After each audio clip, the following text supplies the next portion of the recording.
Hello, my name is Christian McKenzie, otherwise known as a Fluffy Goomba on the internets.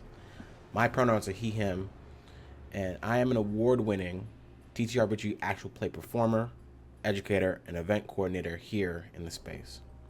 And last year, I made a silly little tweet with a bonkers idea about wanting to show the bigots and the racists of the Star Wars fandom of the community that no matter how hard they tried to deny us and to keep us out of the space and out of the fandom, BIPOC individuals exist. And we're going to prove that we can tell stories better than they ever could. That tweet somehow managed to snowball as the folks at Taletell Hearts and the folks of Obsidian Brews and myself managed to gather over 50 BIPOC individuals to tell 10 vastly different stories for a 24-hour live streaming event, the first of its kind, with that number of BIPOC individuals, proving not only to the Star Wars community, but to the TTRPG community as well, that we exist, and to say otherwise is a lazy lie, to deny the greatness of our storytelling prowess and potential. We are not just the sidekick. We are not just the best friend. We are not just the prize. We are not just the rival. We are not just the sage for all your worldly advice. We are not just second billing. We are the hero. We are the worst nightmare that gives nightmares. We are the plot. We are the inciting incident. We are the climax. Over the next 4 days, we are the protagonists. We are the antagonists. We are the story's beginnings, their middles, and their ends. Over these next 4 days, the galaxy far, far away will feel closer to home for everyone here, coated with language and dripping with culture. Over the next 4 days, Star Wars is our story.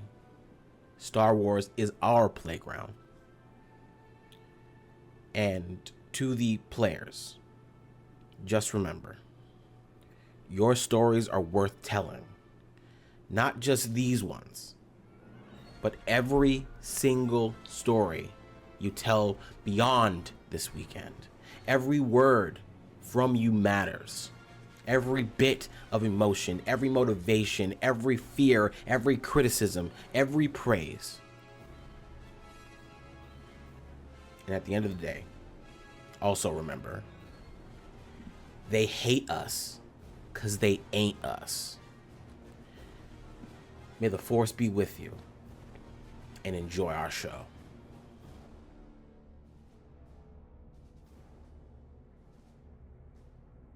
Hello, everybody! Hi, it's nice to see you all. Welcome to the finale event for the Taletell Hearts BIPOC Star Wars weekend event. May the 4th be with you. I am Jeremy Cobb, pronouns he, him. I will be your game mother for this game. We are going to be playing Alien RPG and going on an adventure called Shroud of the Dark Side.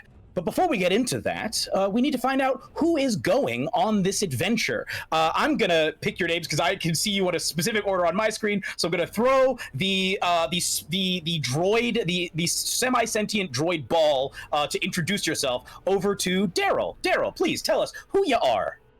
Hello, I'm Daryl. And I'm happy to be here. I was like, okay, I guess no pronouns. In my head, I was just Here's like, where to find I me. can't go into who I am yet. I was about to say, and I'm playing. I had to cut myself No, off. don't say who you are. Don't say who you're playing. Just to tell them who you actually are. Hi, I'm Daryl Dorsey.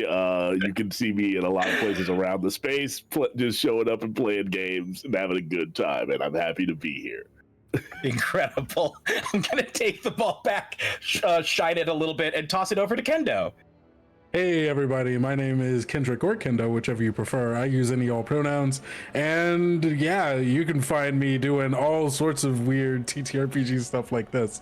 And I'm excited for Jeremy to kill me. I can't wait. Or anyone to kill me. Anybody who wants to can. That means you at home. Actually, we will get into that. You can help kill Kendo. We'll get into how you can make that happen in just a moment. For charity.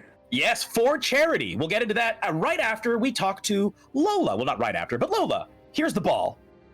Hi, I have caught the ball, and yes, I am Lola, and my pronouns are they, them. You can find me mostly on Blue Sky for TTRPG stuff under thirdvoltyarns.com, and as the name says, for yarn, thirdvoltyarns.com. Everywhere else. Beautiful. Thank you. I will gladly receive this ball and pass it over to our final player, Sebastian.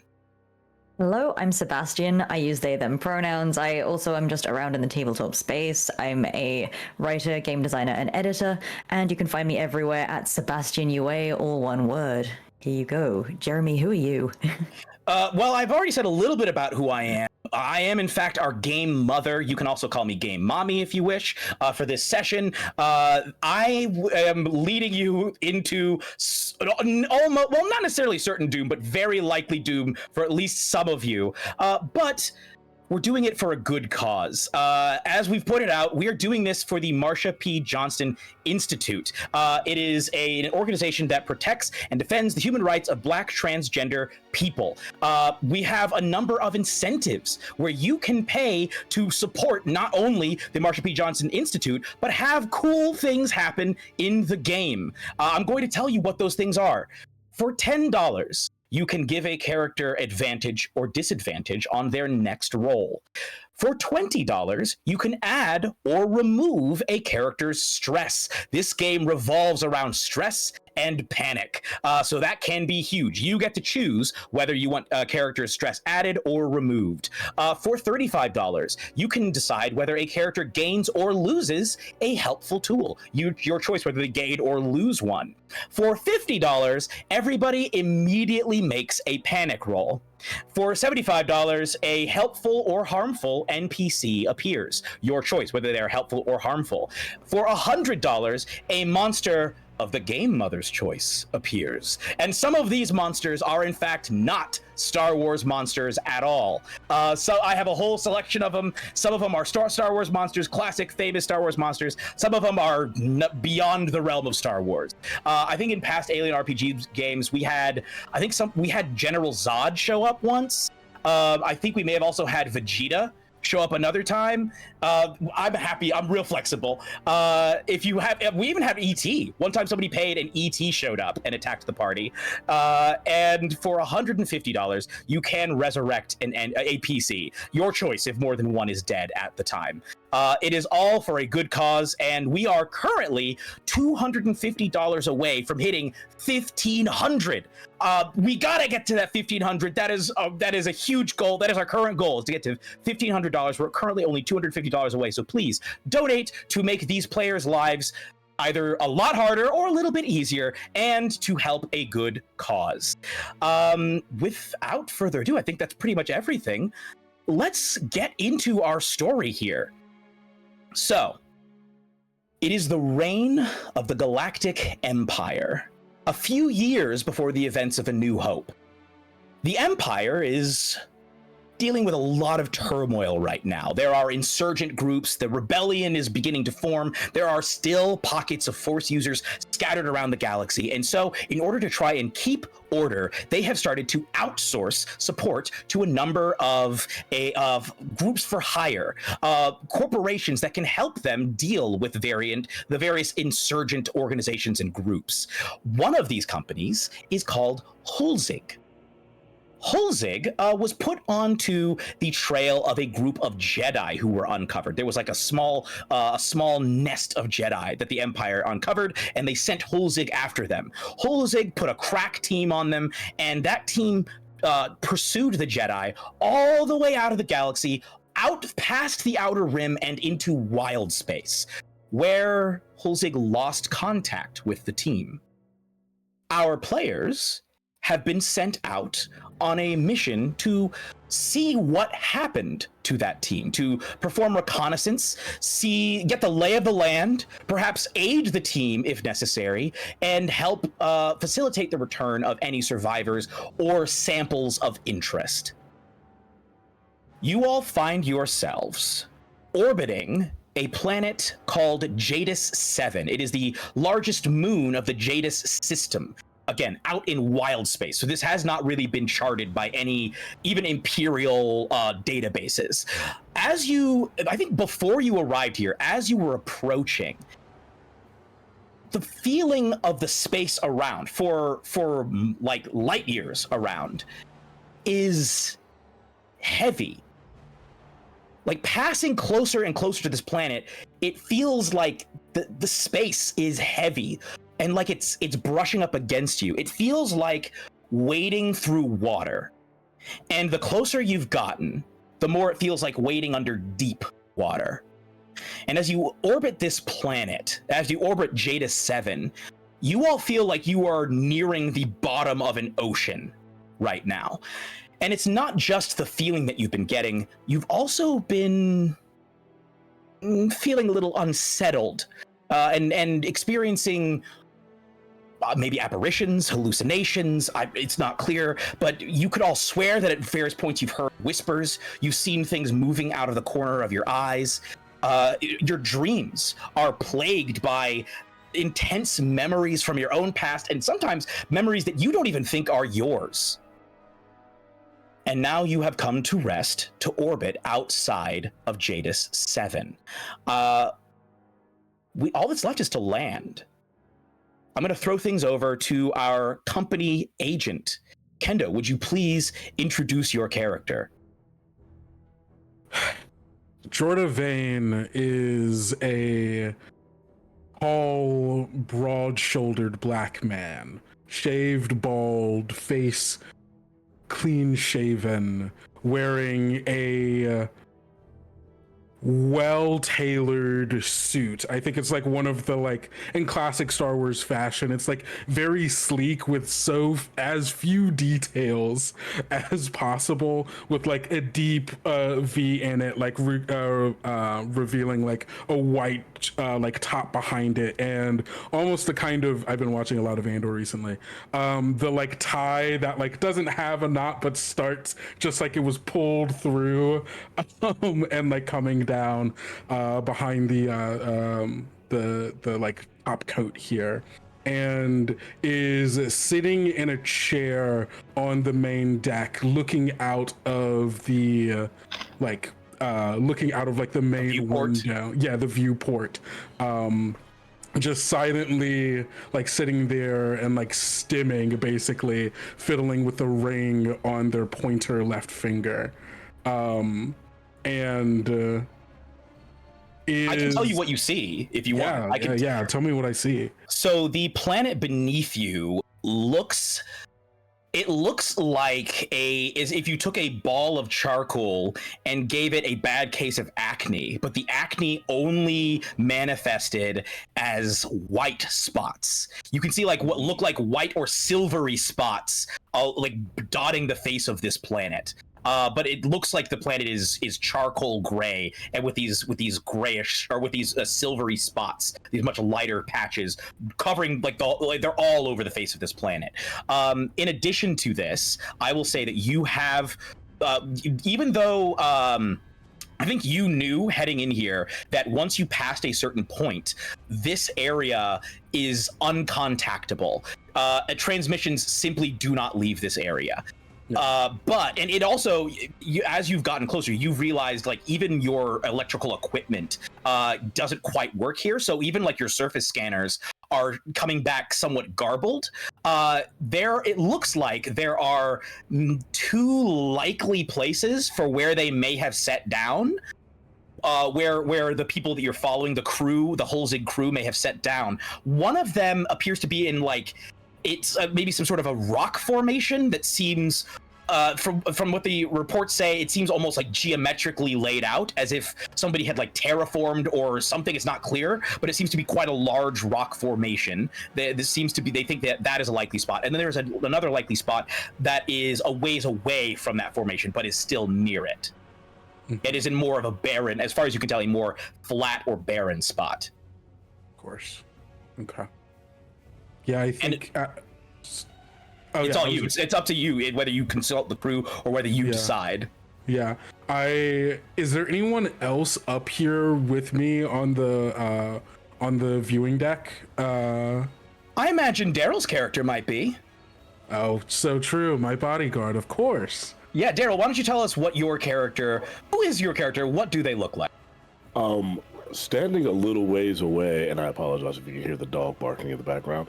A little ways away, standing about 6'5", this hulking figure, wearing clothes, which is something that is odd for droids, is this recommissioned, reprogrammed Magna droid. For those who are fans of Star Wars, they are the droids that General Grievous had created to serve as his personal bodyguard, and were known to mollywop Jedi,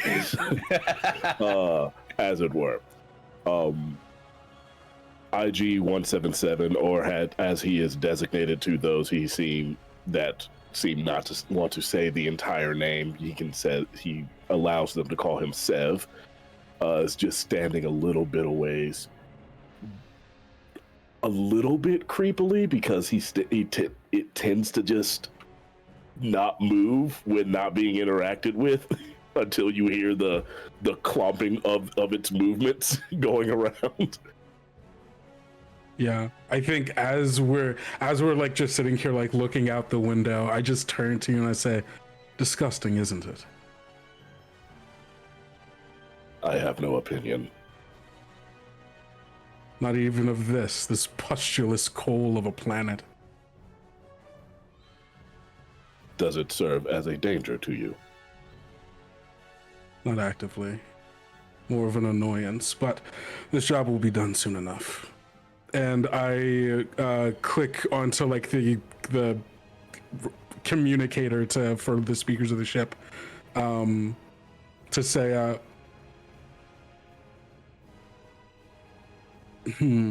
how do I guess I'm trying to think. I know that I want us to probably land on the and like where like the formation, like where it seems like things were built rather than just like in the middle of, so you want the formation. Yeah So basically I call over comms and I tell like land over there basically.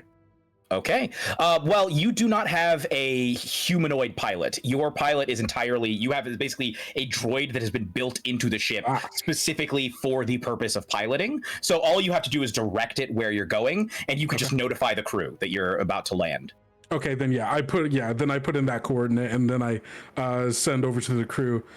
Prepare for landing. We shall be touching ground in a few minutes here. Everybody get everything that you need, and we will have a touch base meeting before boots are on the ground.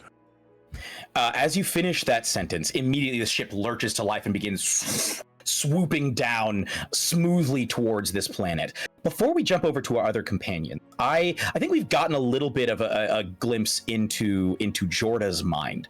I want to see what Sev is thinking, because I understand Sev is built to fight Jedi and fight Force sensitives, and has been programmed specifically to protect Jorda and I guess overall the company's interests. But you, despite the fact that you are a droid, have also been feeling this. Have also been feeling that this place is weird, and you also have been experiencing these like little blips, these strange auditory visual hallucinations. what do you feel? Like, what do you think about that as a droid who normally should never be experiencing anything like that? Well, Sev, for quite some time, especially since the fall of General Grievous and all that time, he has not had a single memory wipe. He has only been reprogrammed. So he has begun gaining his own sentience. He has worked for raiders, he has worked for bounty hunters, and now he is only contracted. He was not reprogrammed by this company. He is contracted as a bounty hunter to serve as a security guard. Although having images pushed into his I guess what serves as a brain for him, his main processor. His processors, yeah. It's obviously you can't see it on their face, but it's giving a bit of pause. But for him, that pause is moments of stopping mid walk while in the midst of doing something and shooting straight up while trying to gather what is happening, because he's searching for a glitch in his system, essentially. Yeah. He's running a scan every time this happens. And yet no glitch has been found. As you continue to swoop down, we're going to jump over to our other crew members as Jorda Vane's voice echoes through the ship. We're going to jump over to Annis. Annis, what are you currently doing? Or Lola, rather. Could you please introduce your character and tell us what is Annis doing?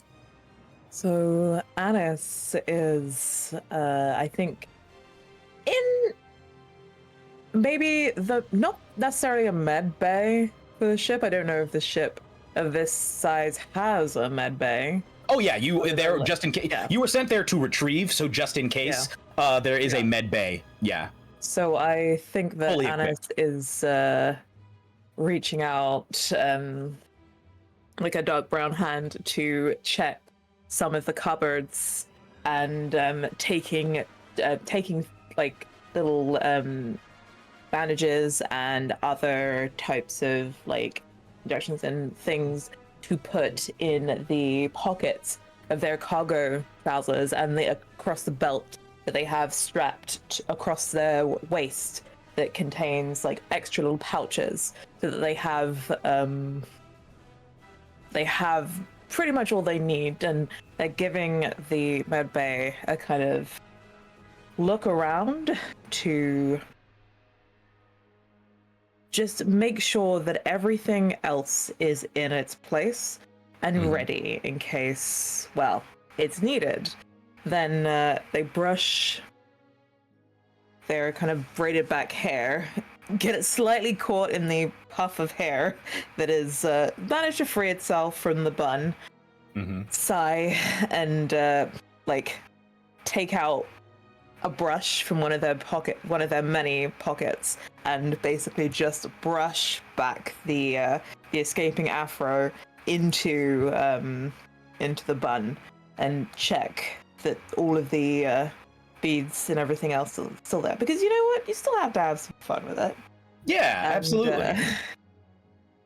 They take their last sweep, zip up their jacket, and she exits the bed bay, ready to leave. Do you bring any weapons? I have a weapon on my hip.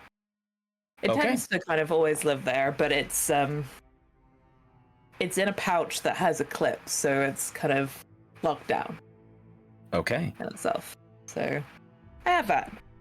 And well, she pats like just a point on the back of her hip that doesn't have any like visible pocket or anything, but breathes carefully and then nods. It's like, okay, we have everything. Annis, as you pat that spot, you feel a hand brush yours. She jumps. Sorry? Did she There see anything? is no one there. But you hear a voice speak to you. I need for you to tell me, who is the Jedi that you were closest to?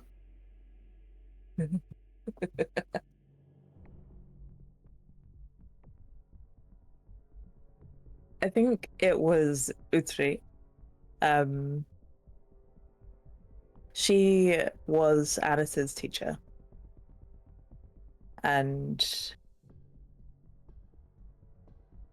I guess also a little bit like a mother in that she took care of Alice. Because, well, as with everything and everyone in the Jedi Orders, well, Alice didn't have any parents at that point. So, yeah, Uchi was kind, but also a very demanding teacher in the circle of Jedi healers. You hear Utri's voice speak to you and say, Padawan, always be aware of your surroundings. You aren't paying attention. And then you hear a shudder. And almost as if it's being whispered into your ear, you hear, run. And the voice is gone. We're going to jump over to Sebastian's character. Sebastian, please introduce your character to us and tell us what they're doing. Yeah, so I'm Sandara. I am currently in the refresher. So, I'm kind of washing my hands, it's cold water, plunging them into the basin, splashing my face, doing my best not to look nervous. I take a hand and I brush back I have long black hair, and I've been, I'm gonna brush down my standard issue uniform, look myself in the mirror, and just be like, I just have to get through this mission. I just have to finish this, and then I can be away, and it'll be fine. And my hand goes to the, again, standard issue service pistol at my hip, and I turn it over in my hand, and I fumble it. I almost drop it, and then you see that it kind of appears to float towards me, in like in a way that does not make sense from a physics point of view. It just kind of floats to my hand. I recover it, and I'm just like, okay. I just reholster it, and I clasp my hands together, and I hear Jordan Vane's voice, and I'm like, okay, I guess we're going on this mission then. And I walk out as confidently as possible, which is to say, not at all, but I'm doing my best. Before you hear that, Jordan Vane's voice, as you use your latent abilities to catch the pistol before it falls, you hear a voice that you don't recognize, but for some reason you immediately, the consciousness seems familiar to you. It's as though you're hearing a voice from inside of a consciousness, and as the consciousness touches you, even though you don't think you've ever met it before, you know it. This consciousness is called Meld, and Meld's voice says, yes, head down toward the formation. We should land there. And then gone. And then you hear Jordan Vane's voice speak throughout the ship, and you feel the ship start to glide down towards the planet. As the ship lands, you all are able to see that this charcoal rock formation that you're landing among is not really a rock formation at all. It looks like, frankly, a city. There's no way this is a normal rock formation. These are buildings. These are large stone-cut buildings, monolithic in scale. Whatever civilization is here or was here seems incredibly impressive. The buildings don't look like ruins. They look quite impressive. It is a bit weird that everything is the same color, but you can see that these are beautiful buildings. There are, in addition to these buildings, though, you do see these like blooms of what looks like a silvery crystal. They're not like small, they're quite large. Some of them are relatively like maybe around the size of a bush. Some of them are the size of like a vehicle, like a ship. They are dotted around the landscape as you all make land. And Jordan, I believe you said you wanted to meet with the crew before disembarking. Yes, I would like for us to have a quick chat just to make sure we're all aware of all the details we need to, so that people know who and what we're looking for. Okay. Go ahead. I think the crew has assembled.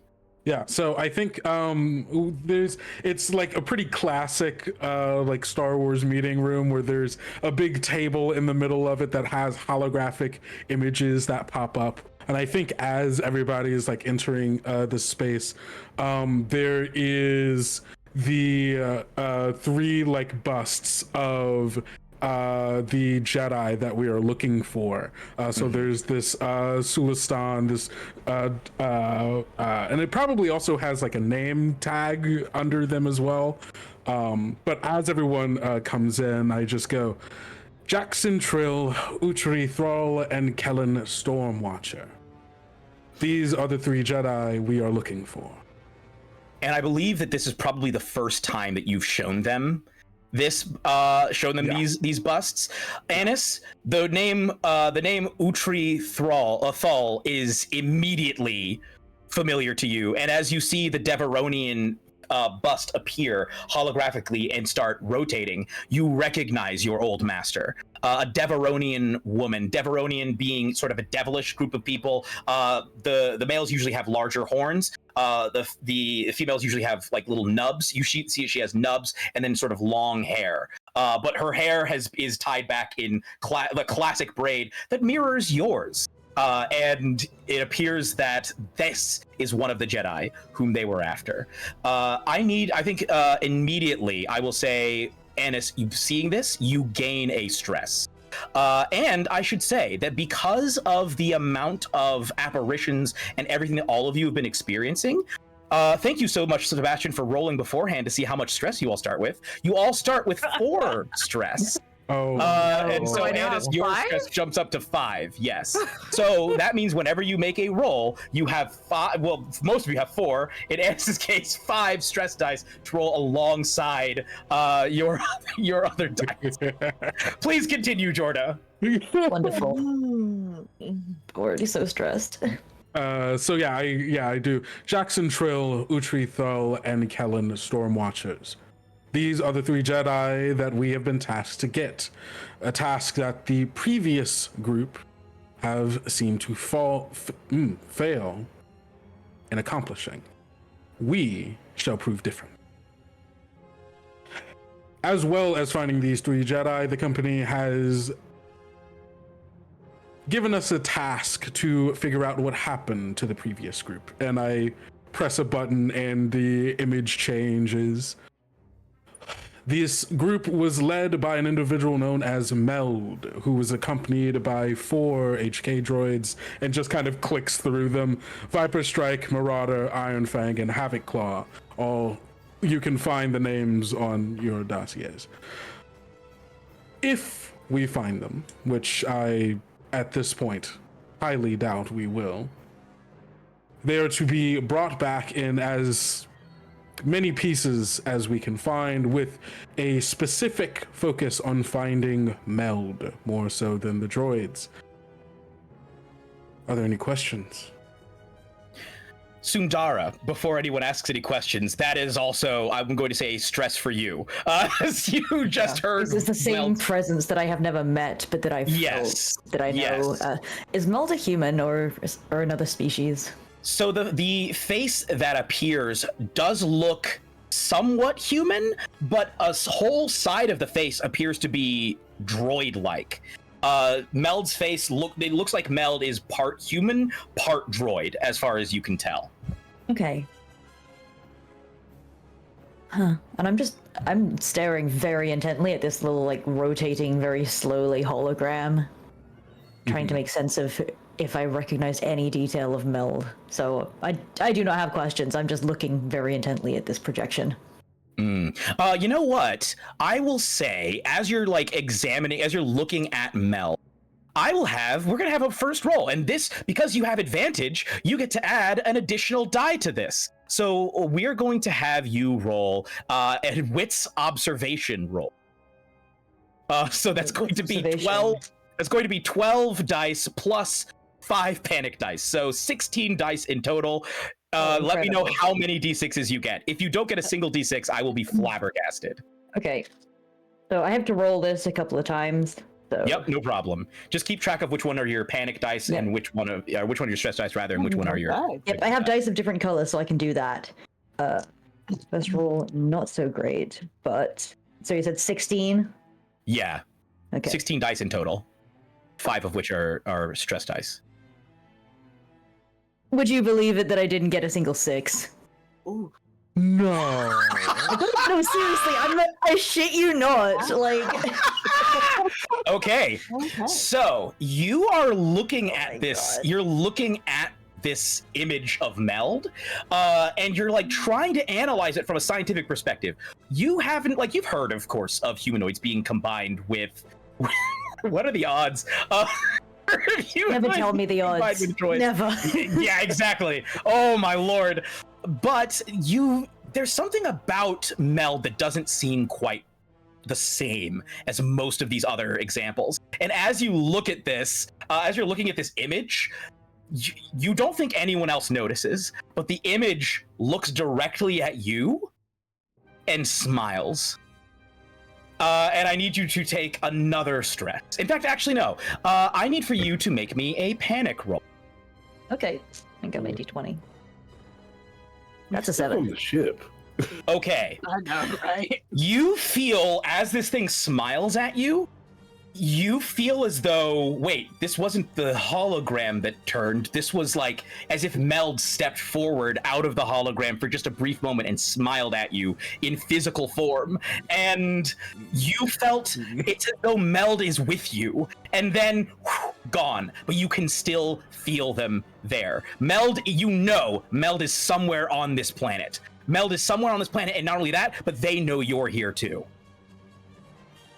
For better or worse. Okay. For better or worse. And I think the last thing that you see is a hand extended out as if it's like beckoning towards you. Okay. In spite of myself, I take the tiniest step back from this hologram. Mm-hmm. The rest of you, I think, don't really register this. I think Sundara manages to mostly hold it together on the outside. The rest of you do not notice. If you wish to disembark, go ahead. Yeah, I'm gonna. Yeah, well, I guess if there are no questions, then I suppose we best be on our way. Clarification. Are we actually? Sorry. My contract was to protect you, not to apprehend thee. And he drops into what you feel was just like a pre-recorded thing in his system, and he just goes, "Not to apprehend thee, foolish Jedi."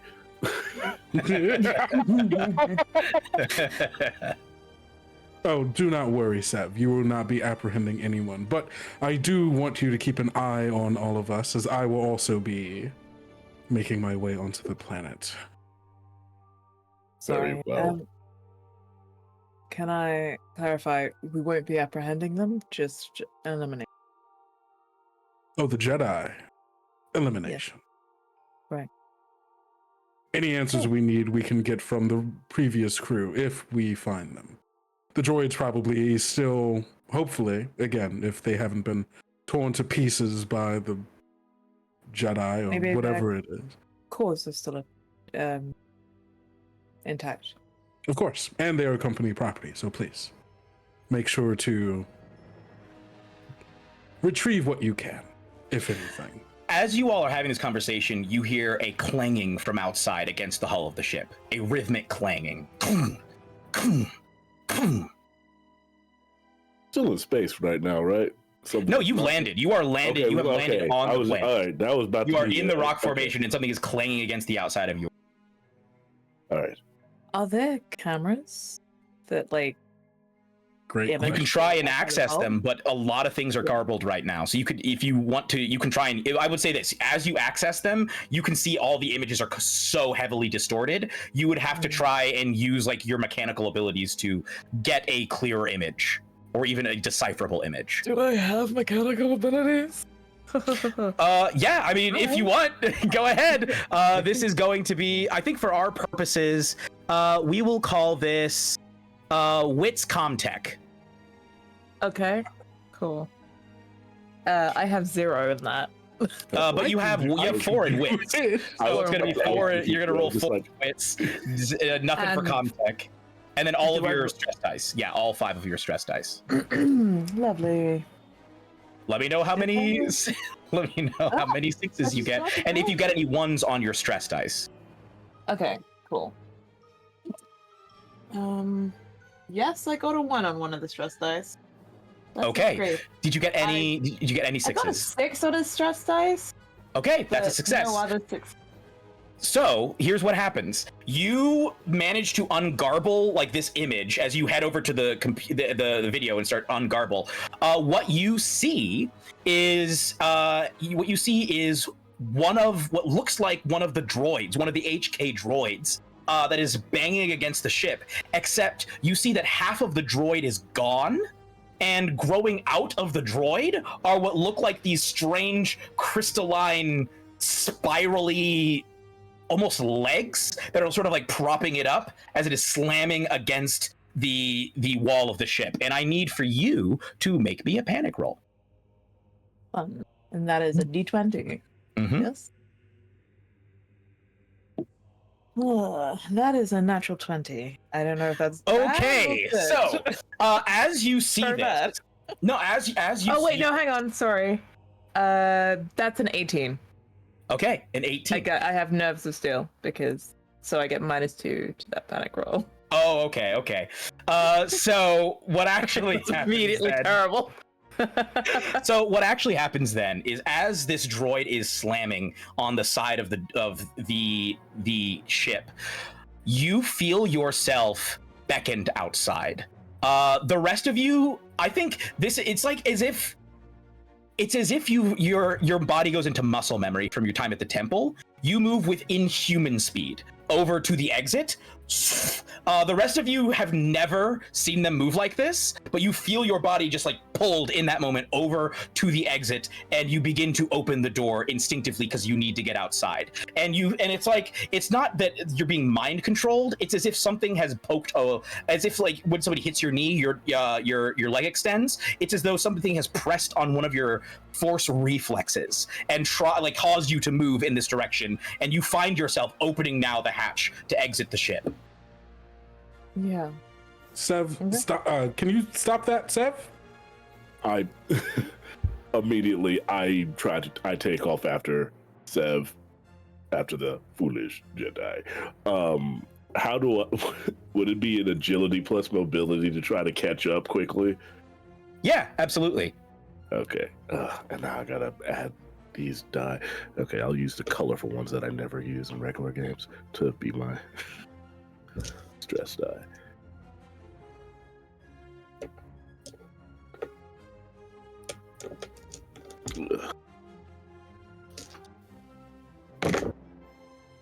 I got 1 6 on my.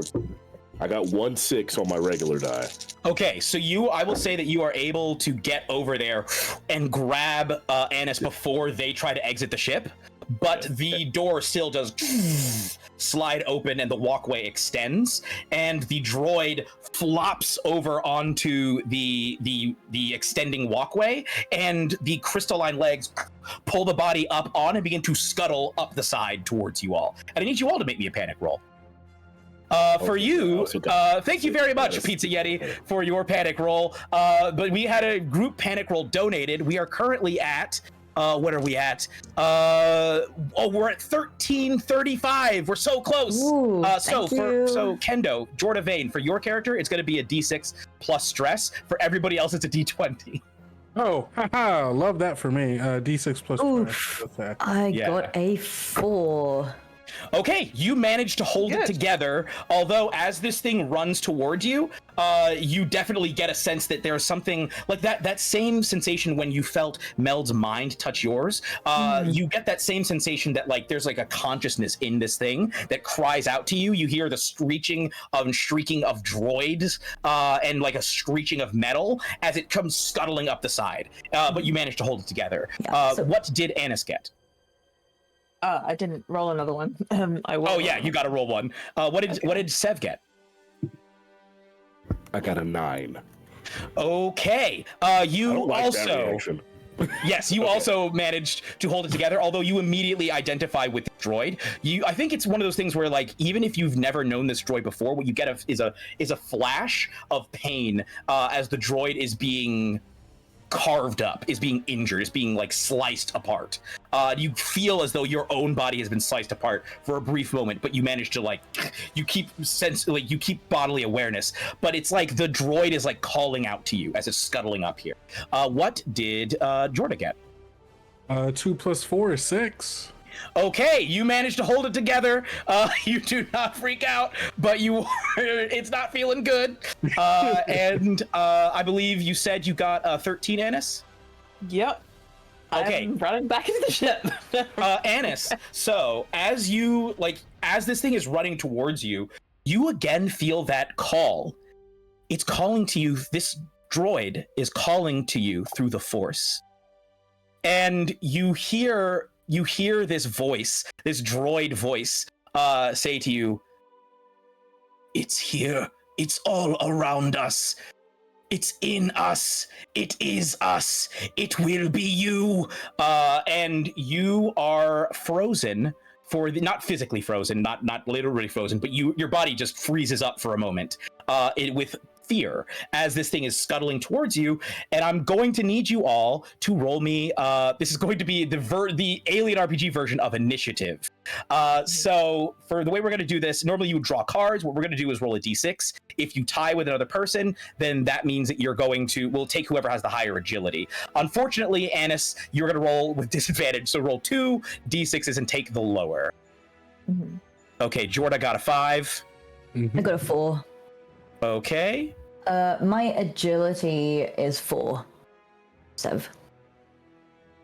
What's yours, Sev? What's your agility? Sev, are you there? What is your agility? Daryl, Sev? Oh, shit. Sev, what is your agility?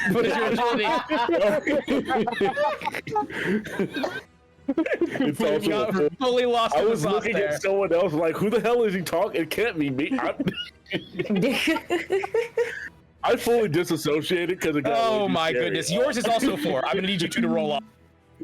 You want us to do this again? Yeah, but the two of you roll a d6. Okay. What did Annis get? Oh, that's a 6 now. I got a I 1. got a 4 and then a 1. So now we both have 1. Oh no. Oh, Sev is just counting for as a 4. agility. It's just a roll off. It's just a roll off to see who went first between those two. But yes, Annis is going last. Unfortunately. Okay. So let me roll for this droid body real quick.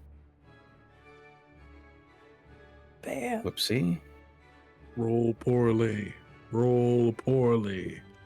Okay. Poorly. Jedi mind act you is will roll Jorda. poorly. Jorda, this thing is in medium range currently, although it's very quickly heading towards close range. You're about to be engaged by this thing. What do? You have, so the way the Alien RPG actions work, you have either a slow action and a fast action, or you can take 2 fast actions. What would you like to do? Okay, so just so I make sure I have a good sense of what's happening, right? We're on the ship. The door has been open. It is running onto the ship and running at me specifically. It's running at the group, but if I think the 2 that were closest to the door are actually Sev and Annis. Probably be not too far behind. So it's running in their direction, but this is a big enough doorway that it can easily get past them. Yeah. Great, wonderful. I'm running for cover. Okay. Preferably not in this main room, but I would like to get to a place that I could lock a door, but still have access to maybe Do you want to hide in a little bathroom? Do you want to hide in? I don't. I feel like a bathroom is a little too enclosed, because if it gets into the bathroom, then I'm screwed. You know. Do you want to run to one of the labs, either the? Yeah, I think I'm running maybe into the nearest hallway that's headed towards the labs, and shutting the door, and I'm not immediately running away. but I am like, so I can like still listen to make sure things are okay. Yeah. But if things do get too bad, then I'm booking it even further, you know? I will let you seal the door if you want. Perfect. See, that's Okay, you run it. So you all are standing in essentially the ship's airlock, and Jordan runs out of the airlock and seals it behind himself and disappears down the hall, sealing the other three of you alone with this droid. I'm just the manager here, gang. I'm not here to fight people. That's your job. Immediately trapping you all.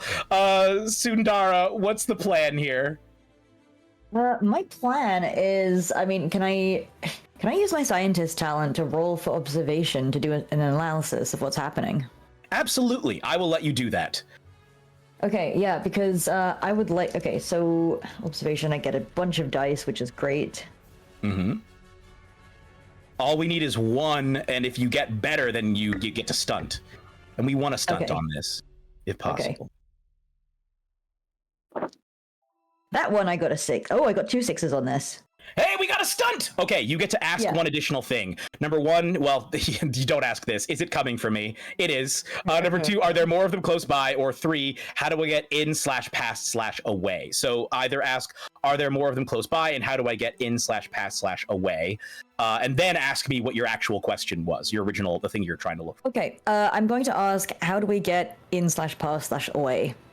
That seems to be an immediate problem. So, and then yeah, we can resolve that, and then I have another question. So yes, from my talent. Now, initially the answer would have been run back onto the ship. That is no longer an option. You are going to have to. Your best bet would actually be to try and like slide past it and get into the open area off, and maybe try and get some distance. So the actual best route would be to try and like sneak past it. Okay. Or slip past it, rather. Okay. And my second question is, how does it work? Okay, so this thing does not appear to be acting like a normal droid, in case that was not already obvious. It looks like the droid is being almost piloted by the crystalline parts. It looks like whatever crystal has come out of this seems very reminiscent of the crystals that you're seeing around in this area, in fact, as if they have somehow attached themselves to this droid's body. So it looks like the crystals are somehow influencing this droid in some way. Okay, thank you. And additionally, because I had a successful roll, all other PCs within short range by 1, you can reduce your stress level by 1 if we're in short range with me. So that's great. It's everybody because Jordan. thanks to my level thinking, I'm just like, oh, I see. Look at I point out this crystal situation, and for some reason that is less stressful than it's not the droid, it's just the crystals. You're like, the crystals, don't need to worry about it. It's fine. I thought Viper Strike was attacking us, because this does appear to be Viper Strike, who has been. Yeah, but if you're within short range of me, you can reduce your stress by 1. Okay, so I will let that count as your long action, like slow action. I will let you try and just slip past it and try and. Yeah, I would love to do that. I would love to just sneak. All right, this is going to be agility. This is going to be agility, mobility. You don't have any points in mobility, so just agility. Yep, I only have the 4 dice. Yeah. Yeah. Well, plus your stress dice, so plus you do get to still use those. And let me know if you roll any 1s on the stress dice. I shall. Okay. No one's on the stress dice, but I did get 2 6s. Hey, we got another stunt, everybody. We got another. We're doing stunt. okay. This is going okay. I am a somewhat competent scientist. So you get to give 1 6 to someone in a similar situation. You can give a +1 to a later related roll, or you can impress someone. I'm gonna try and impress Jorda because I'm fearing for my life right now. You're my boss. I want to stay on good terms. I need to prove myself that I'm a useful, valuable member of the crew in the event that my little problem is discovered, and perchance that my usefulness might outweigh my treachery. Who knows? We'll see.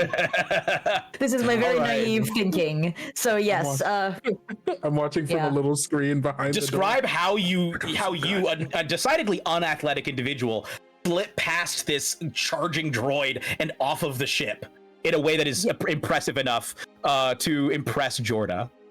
I think I jump out of the way, but because of my natural reflexes, it looks very graceful and intentional. Whereas I'm just like in my brain I'm panicking, but it actually looks very smooth from the outside.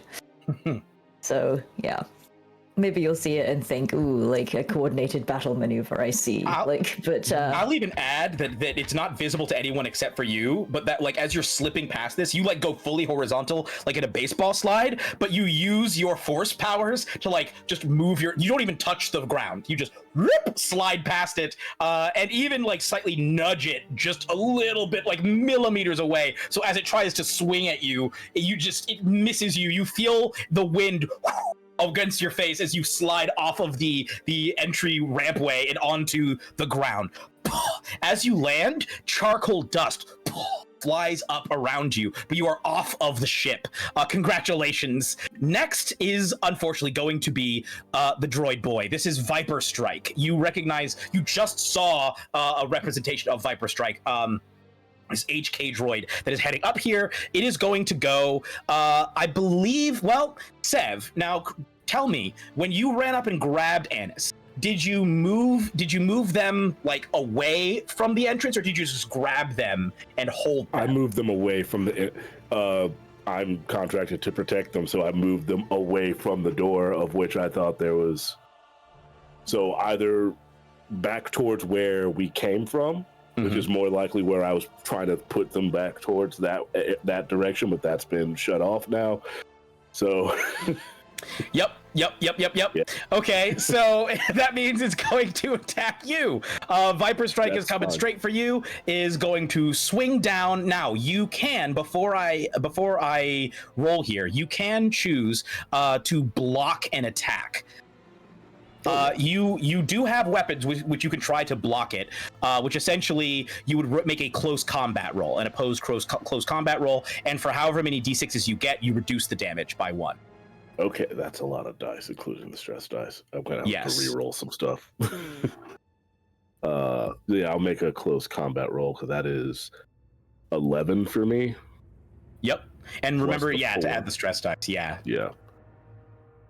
I'll roll the stress ones first, just to get them out of the way. That's 2. I got 2 6s on the stress. Okay. The stress dice.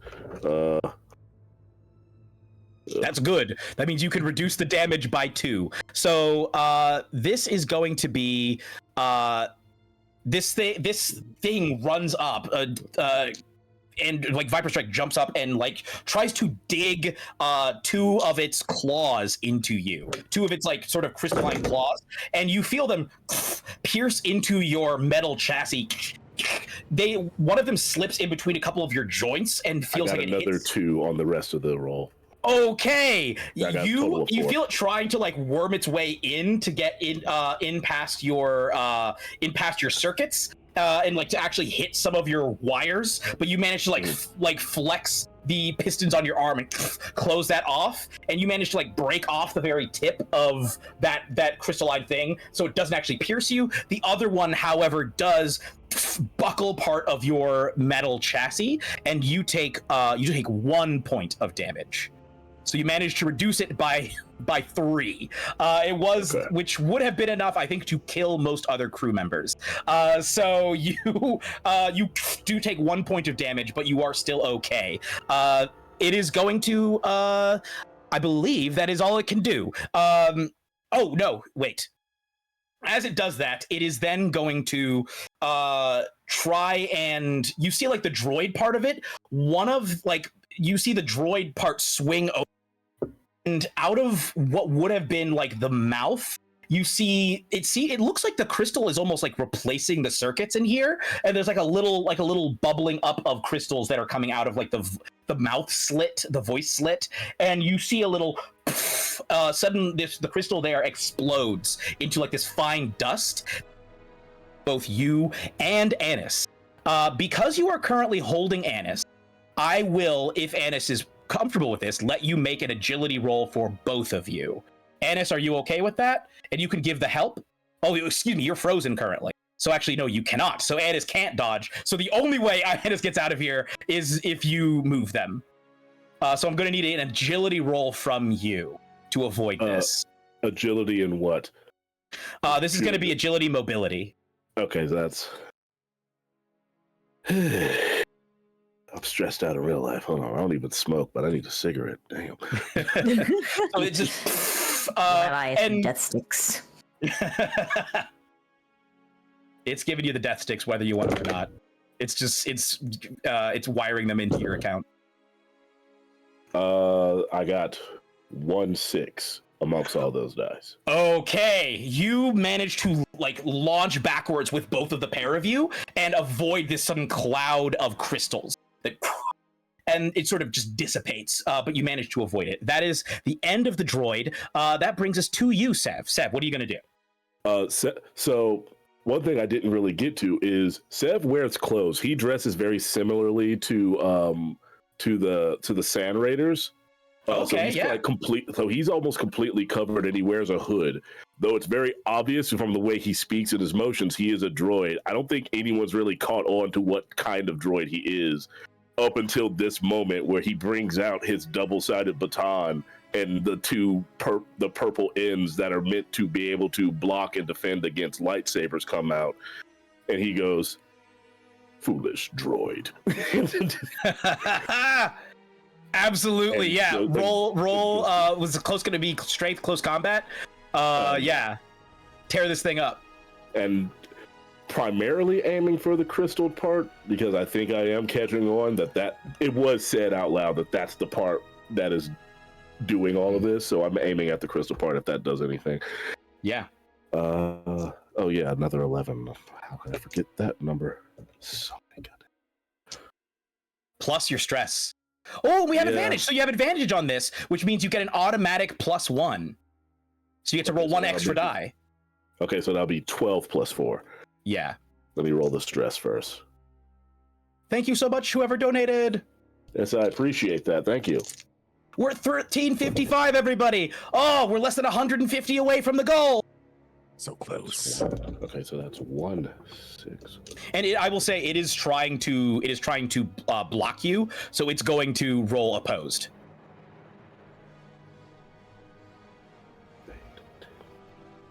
12. Okay. It did not get a single 6. Oh, I've already got. On the first 4, which I rolled the stress, I got a 6 on that, and now on the actual 12 die, I have 1, 2, 3, 4 6s. Oh my lord. Okay, so because you stunted, you get to pick a number of these. You said you have 4, well, you have 5 6s in total? I have 5 6s in total. Yeah. Good lord. Okay, so you get, these are your options for close combat stunts. You can just do a +1 damage for every single one of those stunts. So you add an additional 4 damage, or you could swap your initiative with your opponent, or you could, well, your opponent is not holding a held item, or you could, it's not holding any objects that you would try and get necessarily. You could try and grapple you could try and grapple Viper Strike though, and prone would not really matter in this case because of how the legs kind of work. But you could, I would say your best options here would be either damage, swapping initiative, or grappling. And you could pick more than one of those because you have 4. We're going to go damage and swap initiative. Okay, so you're doing 3 damage and 1 swap initiative? Yes. Beautiful. That is, oh my lord. So how much damage again does your baton do? It should say on there, hopefully. Hold on. Actually, it does not. Hold on. It didn't say on the actual. Okay, I'll tell you in a second. Yeah, it gave me the weapons damage for my service pistol, not my baton. I think it's only supposed to stun, but it would be stupid if it didn't do damage. So I'm going to say that it does. I'm going to say that it does 2 damage. Okay. So I'm going to say that it does, in this case, 5 damage. Oh my lord. You managed to do 5 damage and swap initiative. So you swing this around with lightning speed enough to even overcome a Jedi and shatter like several of these legs, just completely break them off of the body. And I'm gonna say you hit it with such force that it even seems like shockwaves travel up into the crystalline structure inside of the droid, and crystal pieces just start to fall out of it. So onto the deck. It is not completely down, but it's very badly injured. You think it probably can't take another hit like that. I'm going to jump over to Annis. You are muted, I I'm think. frozen. Oh no, you're still Sorry. there. Yeah. Oh yeah, you are. Yeah, sorry. You're frozen. so you see what all of does this that happen, mean Annis. For It means you're gonna get to go next time. But you do witness all of this. I want to ask you before we move on. You, as being a former Jedi, would have undoubtedly heard of General Grievous. You would have undoubtedly heard of the Magna Guards, and you probably would have been even trained in case you ever encountered one what to do. I want to ask you, how do you feel about this, seeing that the person who was just holding you and who has been on this ship with you for months is in fact a Magna Guard? I think there's an element of shit. Fuck, this is not what I needed. But also, this right in front of me is not what I needed. So, you know what? We'll make it work for now. I don't need to take anything out. I have my gun. I can play with this. But shit, what do I do right now? Is basically what is going through Alice's head at this point in time. And, All right. Is that's what has them frozen, like this melting. So, Do you think, I'm going to ask you, do you think that Annis would gain another stress die based on seeing this? I think not, based on the sense that the stress is already heightened, but it's also at that level of shit, this is all bad, but actually I know about them, and if they're taking care of us, that's good for us. Okay. In the sense of, like, like, they're skilled. Like, the droids are typically very skilled at dispatching things, even if it is also our order. And so I want them on my side. Yep, which it currently is. So that is going to be the end of that round. We're going to jump up to the top. Jorda, what are you doing behind that blast shield? I'll say that you could see through the surveillance stuff that Annis managed to fix. You could kind of see what's happening in there, and you saw the awesome move that Sundara pulled, and you can see that Sev just shattered some of this thing's legs. What do you do? I think I'm watching this footage and I see like Sev like go through the legs, and there's just like a brief amount of relief of like, oh, that money isn't going to waste. You know what? Remove a stress. As you realize, not even that you're safe, just, oh good, we didn't waste money on this. Like I hired the right person for this, and so far it's going great. Other than that, I'm safe behind a door. It's still moving, so I'm gonna at least wait until it's taken care of. I don't know if there's anything I can do to help from my side. I'm gonna say intercom wise, I'll let you say something if you want to speak to the group. Hey, Daryl, hey. You wouldn't be asking me to shoot something if you saw what my score was. If you saw that my agility is 2 and my range combat is 0. Yeah, you're right. No one would be asking me to shoot anything. Hey. Look, man, I just want to make sure we're on the same page. Yes, I am a coward, but I would also just be in the way. So I know my place, and it's behind a locked door. You do know that Sundara got off the ship. So... Okay, yes. Okay, cool. Yeah. Then that's great. Sundara's off the ship. This thing is still kind of going, but I get a good sense that Sev and Annis will probably be able to take care of that. I think I'm then just fingers crossed, hoping and praying, you know. Okay. All right, that's it. I guess thoughts and prayers. Yeah, no, I guess I'm gonna turn on like the speakers. Yeah. And I'm gonna go, Sundara, make it to the ruins. Get to the ruins and Setting me out there by myself? Okay. I mean, unless you want to go back in there and fight the thing, I don't know what you. No, I don't want to do that. I really don't. Yeah. So Yeah. Okay. and then I say thoughts and prayers, and I turn. No. All right, so Sundara, it's your turn. Yeah, I mean, you don't need to tell me twice. I'm gonna leg it. And sincerely hope that there's nothing else that's lurking in my path from the ship to the ruins. I'm just gonna use all of the action that I have to run. So as you start just running, you can see a number of things around you. Like you can see what look like some of these monolithic buildings look almost like they might be abodes. You can see that you can see like little outcroppings of crystal. You see as you're running, one thing that actually looks almost like a flower, as if it was like a crystalline flower. And as you're like running past these crystals, you see that like as you look at them, they almost seem to shift and change color. So they start as sort of silver, but then they shift to become like yellow, and you can see blues in there, you can see reds in there, you can see like a swirl as you run past them, and you can see what looks like a flower, almost like a large crystalline flower that has like bloomed here, and it looks also multicolored. It is in you're running currently in its direction. Do you approach? Yes, I do.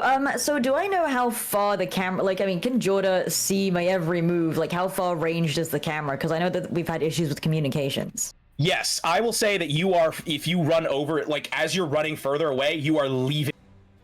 The only thing that would be able to pick you up, you know that Sev has a motion tracker, and that could pick you up at the distance that you are. But currently, you've like left the battlefield behind. The droid is no longer an issue for you. It is just you in the ruins, and you see this flower.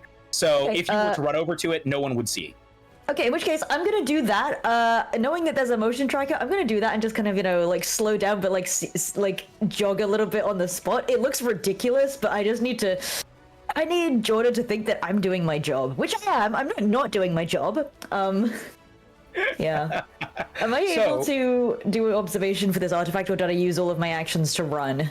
No, I will let you roll observation. Yeah, absolutely. Okay, yeah, I want to do that again. Unfortunately, you are all too far away to benefit from if this roll is successful, but we'll see. That is... Ooh, 3 6s. Whoa! Okay. That's 3 6s, but I did get a 1 on a stress die also. Okay, cool. So the way we're going to do this, the way we're going to resolve this, first of all, we're going to resolve the observation. So you get, you said 3 successes in total? Yes, so I can ask some questions. So yes, so it's going to be, is it coming for me? Are there more of them close by? And how do I get in/past/away? So go ahead and I'll give you a basic description of it first, which is, as you have gotten closer, you see that this flower is not just a flower, it is also a body. There is what looks like a humanoid body, and in fact you recognize the Salustan body. Salustan, for those of you who are not big Star Wars heads, is the same species as Lando's co-pilot from Return of the Jedi. When he's in the final battle of Return of the Jedi, Jackson Trill. This looks like Jackson Trill, and had you not gotten a success, you wouldn't have known. It's a relatively short body, but the reason it's tough to tell is because something horrible has happened to Jackson. Jackson is slumped over in almost like as if he fell and stopped in mid-fall, and what you see is what looks like crystals pouring out of every hole on his face, creating a base out of eyes, mouth, everything. It's not like active, it's just there, as though it looks as though they poured out of him. You could see them also coming out from underneath like his fingernails and swirling around to create this beautiful flower, and it appears that a stem has burst out through his back. And that is the overall bloom of this flower that you have seen. It appears that the crystals, and these crystals, whatever they are, as you get closer to all this, it seems to hum. As you get like this, like a steady humming sound. It feels like it's vibrating. It's like static electricity coming off of this thing. You feel charged up. So go ahead and ask me your questions, and then we're going to go for the panic roll. Okay, yep. So the question that I will have is, are there more of these nearby from that list? So you think that if this happened to him, if there was anyone else on this planet, there probably is at least one of them somewhere, probably within this vicinity. Maybe not like you walk right over and there's another one, but you think you probably find more. Okay, and then I get 2 other questions because I believe that I have because I had 3 6s, right? Mm-hmm. Well, you have one other question because one of the 6s counts as a success. The other 2 kind of stop. So you had one. Oh, okay, right. Yes. In that case, again, what is its purpose? This one. As you're looking at it, it looks. You're not sure. What I'm going to say, I'm gonna roll a luck roll. I'm gonna roll a d6. You tell me high or low. Which would you prefer, Okay. high or low? Let's go low. Okay. Okay. As you look at this, you think that something about this, like you're thinking, okay, if it's a flower, it's taken on like a flower-like structure. Flowers, they grow. They also try to reproduce. There are flowers that will try and spread seed. And I'm going to say that with a 2, you did notice when the droid sprayed out all of the crystalline spores towards your companions. And you realize that it's very likely that this thing is also capable of doing that. And as you realize that, it explodes out into a shower of crystalline spores. And I need for you to make me an agility roll. This is going to be agility mobility. Yeah, that is to say I have 0 in that. So, Oh boy. yeah, this is going to be fun. 1, 2, 3, 1, 2. And you already have 1 panic, so we're going to get to that in a second. Yes.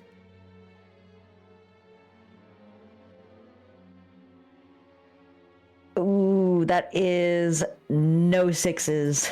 Oh no! No, Okay. no one's on stress dice, but also no 6s. So Yeah. Okay. So you feel this Ooh, come I'm so over screwed. you, and you feel a sharp pain as you instinctively breathe in and gasp and breathe in a number of these spores.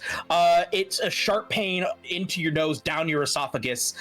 You can feel you just have damaged yourself internally, and it's like tingling on the inside. I need you to take 1 point of damage. Okay. On top of that, I need for you to roll me a d20. Okay. That's a 15. Okay. You, in this moment, I think as you were sitting there, blooming out of this flower, almost like emerging out of the cloud towards you, you see, similar to the way that you saw Meld appear, you see Jackson Trill standing before you, and he looks at you and he says, calm, clear your mind, trust your instincts. My instincts say, flee, they're coming for us. It hurts. And he falls to his knees and starts crying as he looks up at you. We couldn't stop it. There is no hope. There is no... and you see that he just grabs at his throat and begins to levitate into the air. As he's doing, he's like grabbing at his throat, he reaches out, not towards you, but like past you, as if there's something behind you. Yeah. I look behind just to see if there is anything. There is. You see a partly humanoid individual, but they look as though their arms are not just arms. Their arms are masses of tentacles. And you see that they have raised, and they appear to have like almost formed out of the black dust here. This individual is reaching out one of their arms, and the tentacles are twisting and forming, and they appear to be choking the life out of this apparition of Jackson. And another arm raises towards you, and you feel your esophagus close, and your windpipe closes in on itself as you cannot breathe. You start to suffocate as this thing starts to choke, seemingly without even touching you. It's very similar to when you use your force powers, but your vision starts to telescope in this moment. We're gonna resolve that in a minute. What's up, man? We're gonna resolve that in just a second, and jump back over to the ship. You good? So, What's going on in your life right now? Come on, brother. Come on, brother. So, Well, at least this is good for my old motion sensor. My heart rate is just pounding. You think I'm running? I'm doing great. So, My performance Sev, review. it's actually your turn next. You're here with Viper Strike. What would you like to do? I gotta strike the Viper. Sounds good to me, buddy. Roll close combat. There are people still in trouble, and I'm getting a ping. Sev would not have allowed people to leave the ship if it had the choice. Right. But there was stuff happening. Yep. Roll the stress first.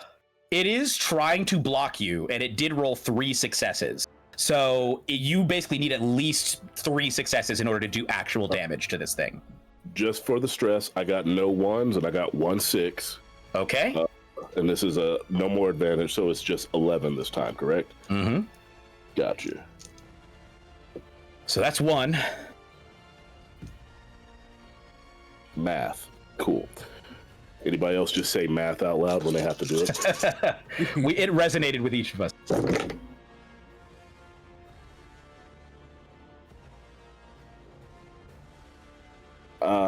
You said I have to get how many?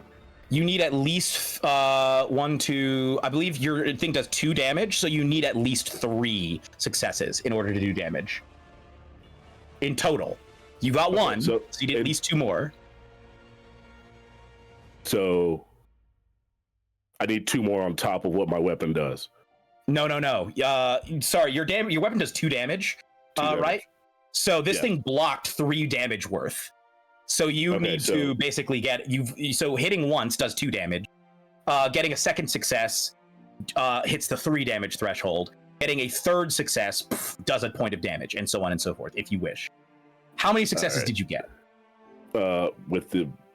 It's a total of 2 damage, so it'll be a total of 4. But oh my goodness, okay. Yeah.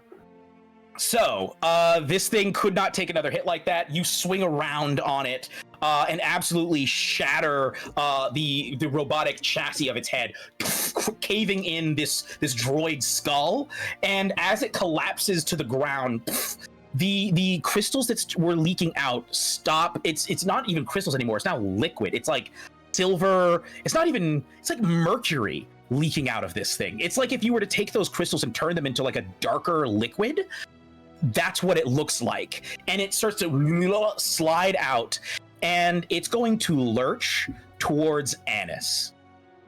Annis, I need for you to make me an agility mobility roll as this ichor, as it slides out, suddenly coalesces and launches itself towards you. Okay, so that's my 8 die for that plus my 4 stress die?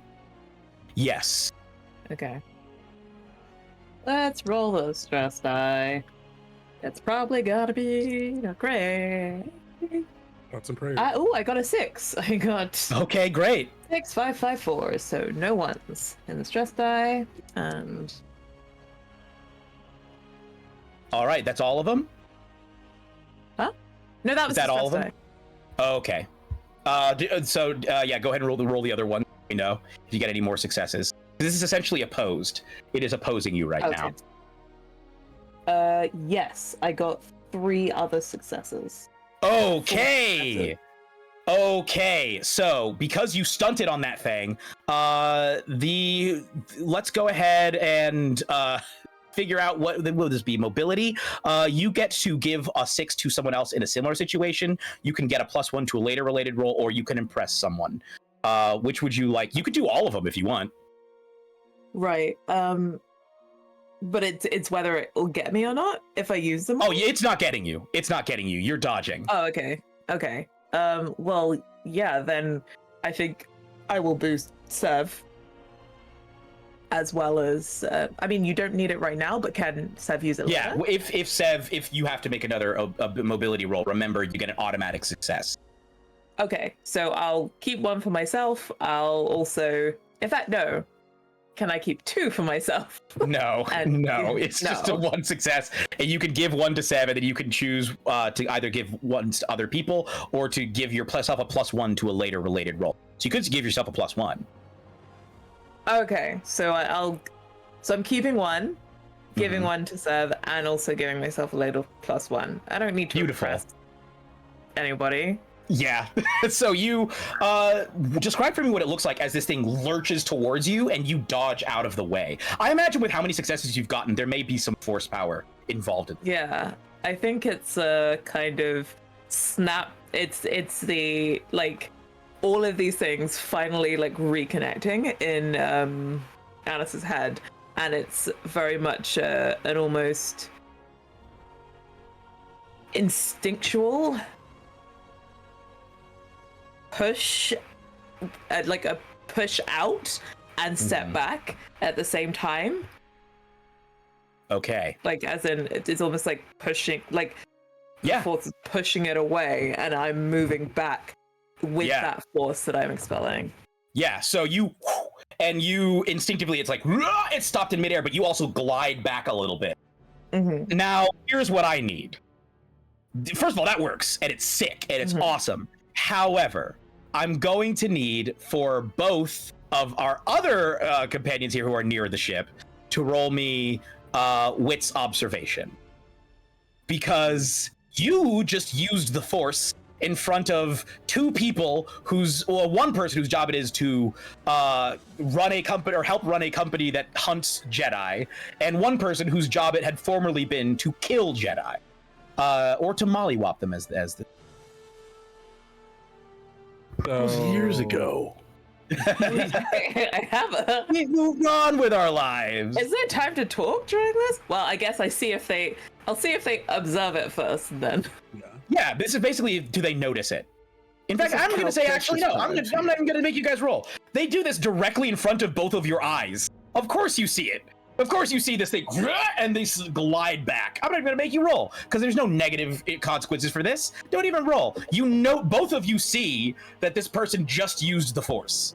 What do you do? Sev stomps towards Ellis. Excuse Annis. me, Annis. Apologies, Annis, and stops. Realize the baton is still out. Puts it away and puts his hand out. Okay. It's like. But it was overly dramatic, and he did that on purpose. Right. Okay. Because Annis was gonna say was starting to say something, and then sees your hand out. It's like It helps you up. got a job to do. Yep. The war is over. No longer enemies. Huh. Can't say much about our job, but I think there's a lot more to worry about. Sorry? I was going What to say did you the say? door. I think the door opens, like the port door opens as you say. We still have our job, and Jordan Vane is standing there, like staring at you, not in like malice, but like curiosity, more like. Watching I like take this it- interaction between the two of you. Yeah. I take it you still want us to are we continuing, or are we going back? Well, seeing as there were no casualties. Sev simply Right. turns around. So, given everything's on this planet, do you want someone that can heal you? Or do you want to kill me now? And have this come for you first?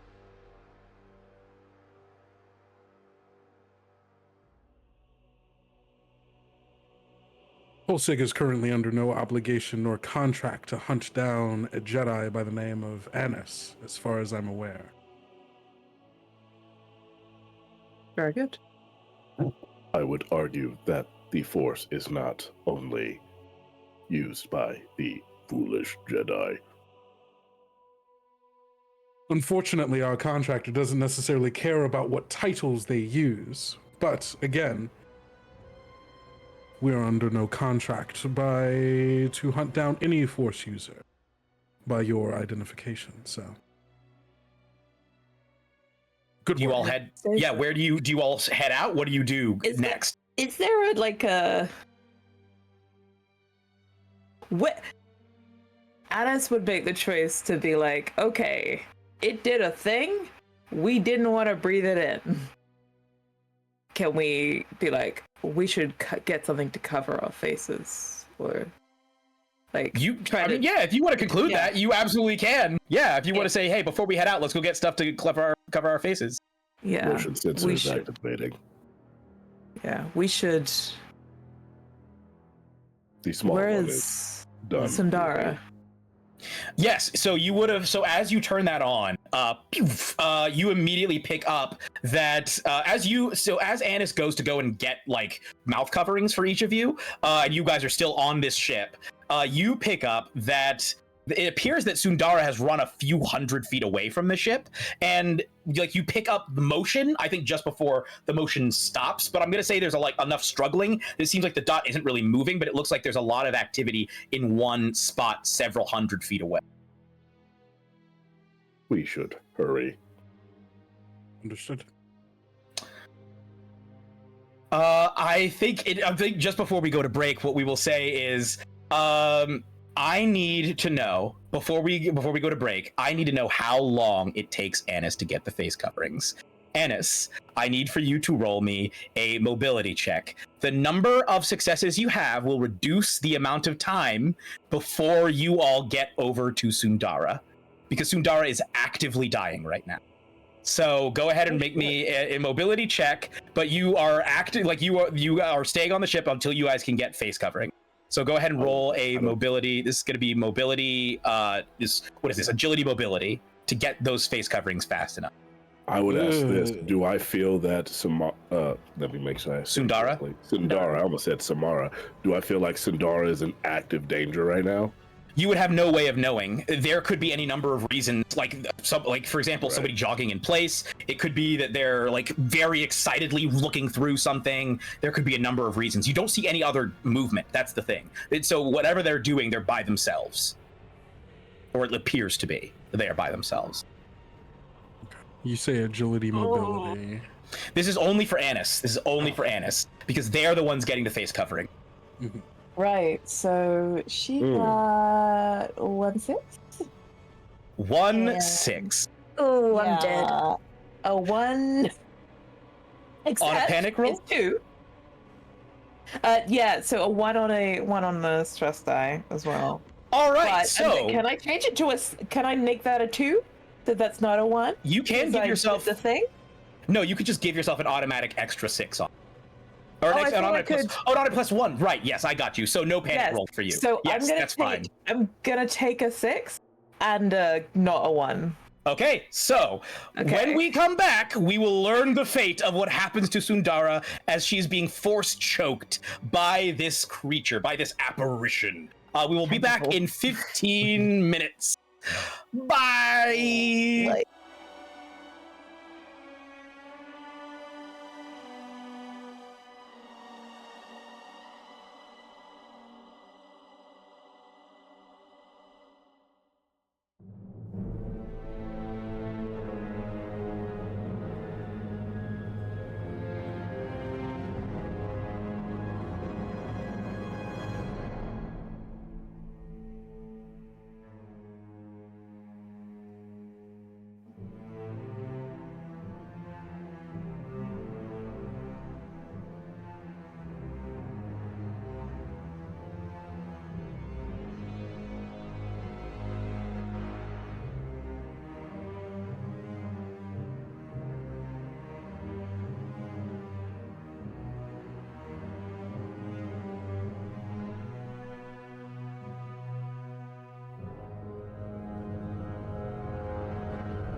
Last year, this event helped raise money for Black Girls Code, a nonprofit organization that focused on engaging African American girls and other youth of color with computer programming education to help nurture their careers in the tech industry. This time around, our weekend-long BIPOC Star Wars TTRPG charity event is raising money for the Marsha P. Johnson Institute, an incredible organization that focuses on protecting and defending the human rights of Black transgender individuals by, quote, organizing our community, advocating for our people, creating an intentional healing space, developing transformative leadership, and promoting our collective power. With the state of the world, we want to highlight and reiterate that trans lives matter. Black lives matter. And remember that donating is amazing. It's fantastic.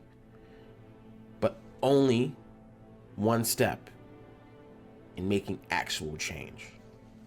Actively being the change you want to see in your communities is important. Change in your conversations. Change in your advocacy. Thank you, and enjoy the show.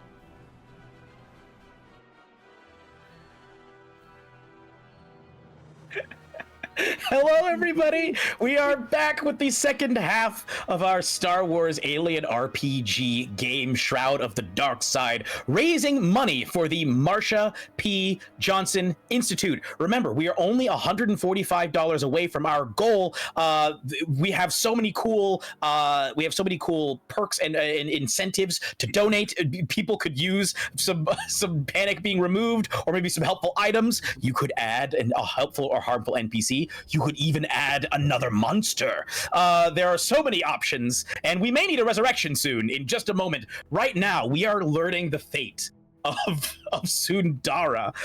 Sundara is currently being force choked by some sort of dark side apparition of a being with tentacles for arms that is currently choking both her and the echo, let's say, of one of the Jedi that they were sent here to investigate. All right, Sundara, you can feel your vision telescoping. You know that whatever this thing is using, it seems to be based in that same force energy that you've learned that you have a connection to. My question to you is this. Do you want to succumb? Do you want to just say, okay, you know what? This is crazy. I'm just letting it happen. Or are you going to fight back in this moment? No, I'm gonna fight back. I was doing pretty well before this happened. I managed to impress my boss. So far no one's caught on to who I am. Like it, I don't want to die at the prime of my life. Is what my character's thinking. Exactly. Yeah, you have so much potential. Exactly. I got so much left to live for. Yes! So, let's try and live for it. I need for you to roll me an empathy roll. This is not attached to any skill. This is just empathy. And tell me keep track of not only if you get any panic rolls on your stress dice, but also if you get any successes on your stress dice. This is going to be, we're going to call this a +1 difficulty, which means you need at least 2 successes in order to survive what's happening. Okay, let's see here. Ooh, okay, that is... Ooh, okay. So I do have a panic, and I do have 3 6s, so... Ooh, how many of those are on your stress dice? Are any of those on your stress dice, or any of the successes on your stress dice? No, the panic is on the stress die. Okay, so, here is my question to you. What was the moment when you first realized that you had something about you that was different, that you could attach to this force? What was that moment? Describe it for us. I think somehow I've always known, but the moment when I don't think I could ignore it anymore was, I think, unfortunately, like the first day that I got onto the ship for this mission. I think we've been traveling through space for a while. I think I probably felt some kind of connection to Anis, even though we've never discussed it. Yeah, I think that was it. Okay. As you like that moment when you're like, oh, I feel connected to this other person. I feel there's something about me. Nah, it's undeniably there is something about me that is different. You feel that same sensation of difference tugging at the corners of your awareness, of your consciousness. You feel like you could grab and pull in this moment. I'm gonna do that. Okay, as you do that, you make contact with that power within yourself. A number of things happen all at once. One of them is that you feel more power than you have ever felt in your life flood into you. It's like as though you've grabbed onto a live wire. It is to the point where it is almost like overwhelming, to where you almost lose consciousness. You feel so many emotions, so many feelings, so many thoughts. You feel as if you are suddenly connected to thousands, millions of other consciousnesses all at once. Such a range of feelings, and they are flooding into you just as you are feeding out to them. You feel a profound sense of connection not only to all these other consciousnesses, but among them you can tell that your friends, or, well, crewmates, are among them. And perhaps shining brighter than any of the other ones is Annis. And I'm going to say, Annis, in this moment, you feel it as well. You feel like as you're grabbing all of the masks, you feel like that same connection. And you feel that you have made a force connection with Sundara in this moment. So, not only do you feel that, but you also start to get flashes of memories and pieces of information feeding into you. Jadis 7, yes, that is what it's called. You recall a powerful kingdom, a dynasty. You recall a civil war. You get flashes of people using crystals to modify themselves, like implanting these crystals into themselves. These crystals which respond to you don't know what they are, but they're some kind of organisms that can give power. These crystals that can influence and be influenced by these organisms. People using and attaching these crystals to themselves and gaining increased power. You see people in these bodysuits that are lined with these crystals that are glowing with heat energy that they're able to use in battle. The entire suit itself is like a living weapon. You see thousands and thousands of years of history.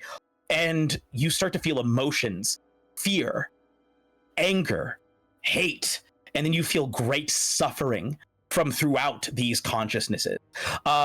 In addition to that, I think you feel that this being, this apparition that has appeared in front of you, this echo is the correct term.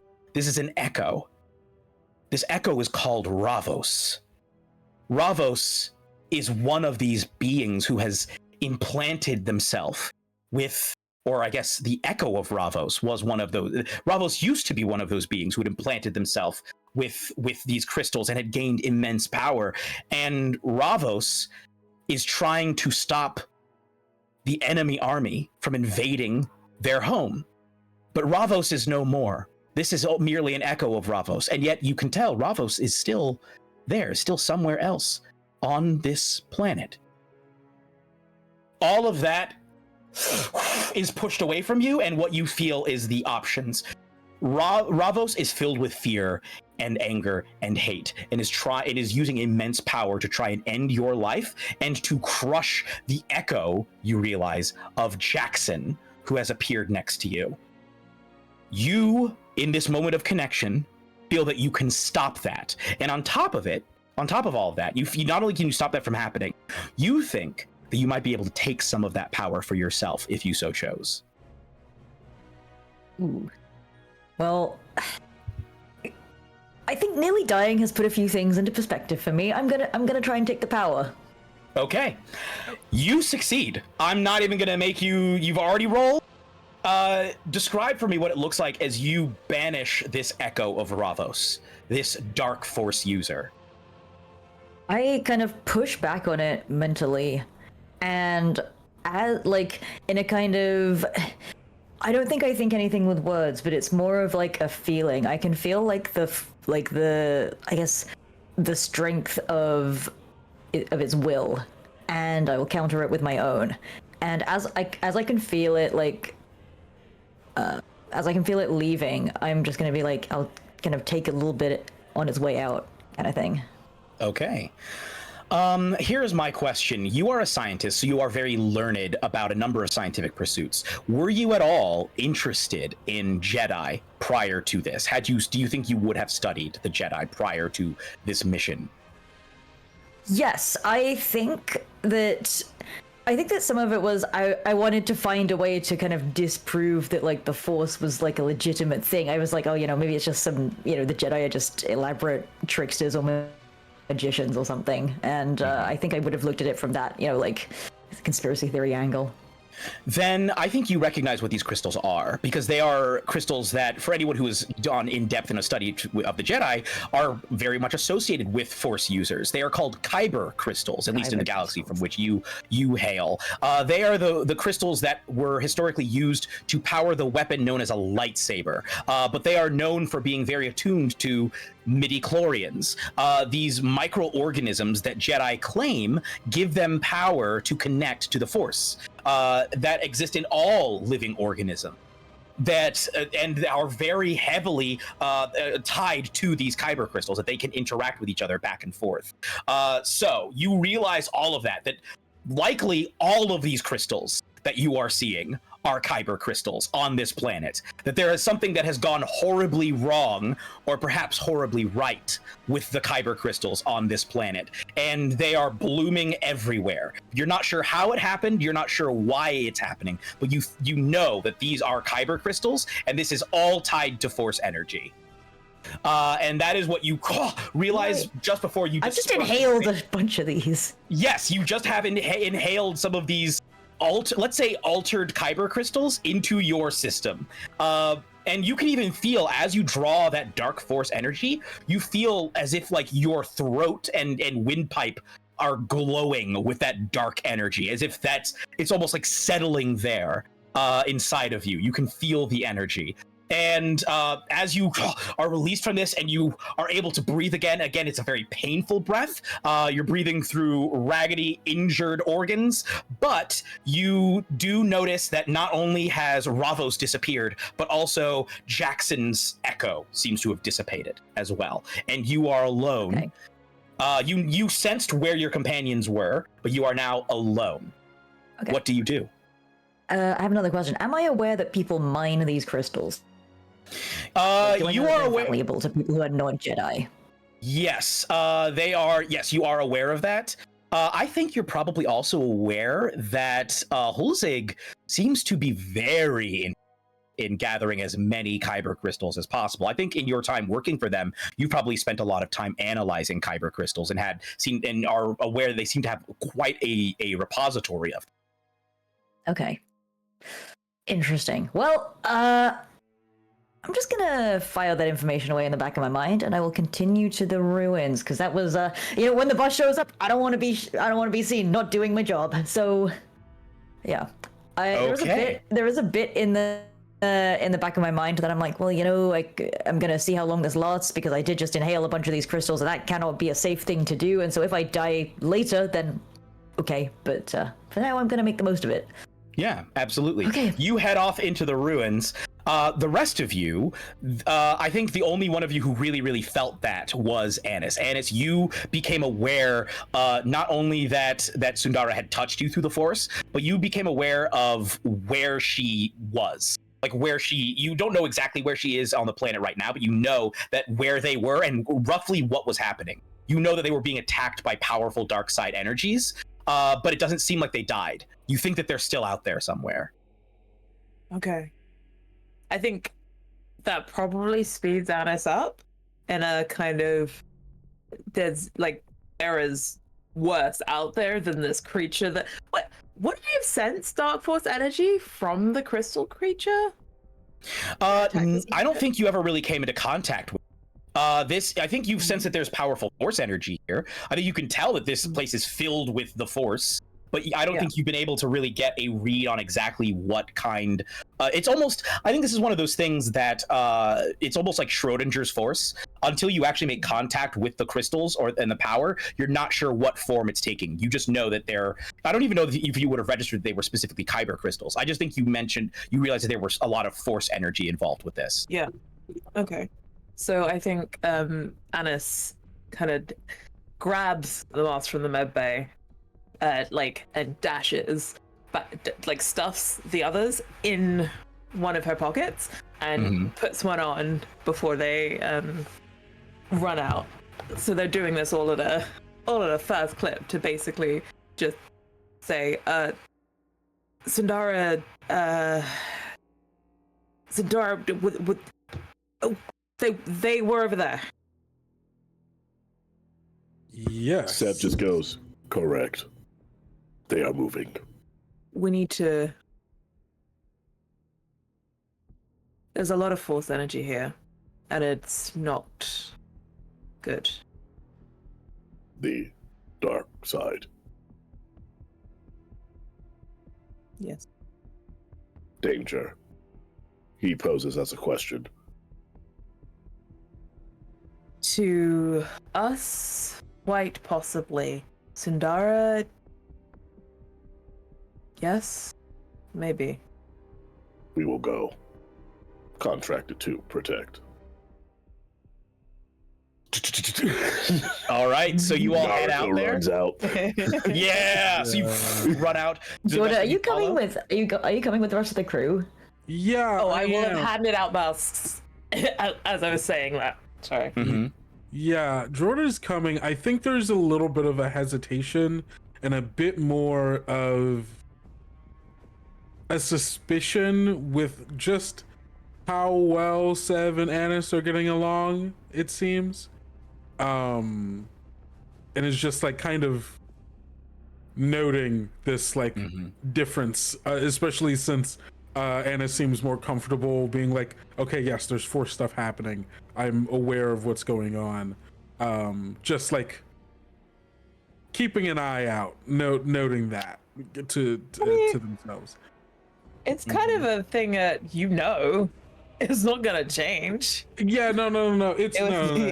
It's you're seeming a little too confident, and now I don't know. I don't follow the magic mumbo jumbo, but I do understand that there are certain factions that believe certain things, and what you were saying felt very Jedi in the moment, and so just clocking and notating. Yeah, yeah.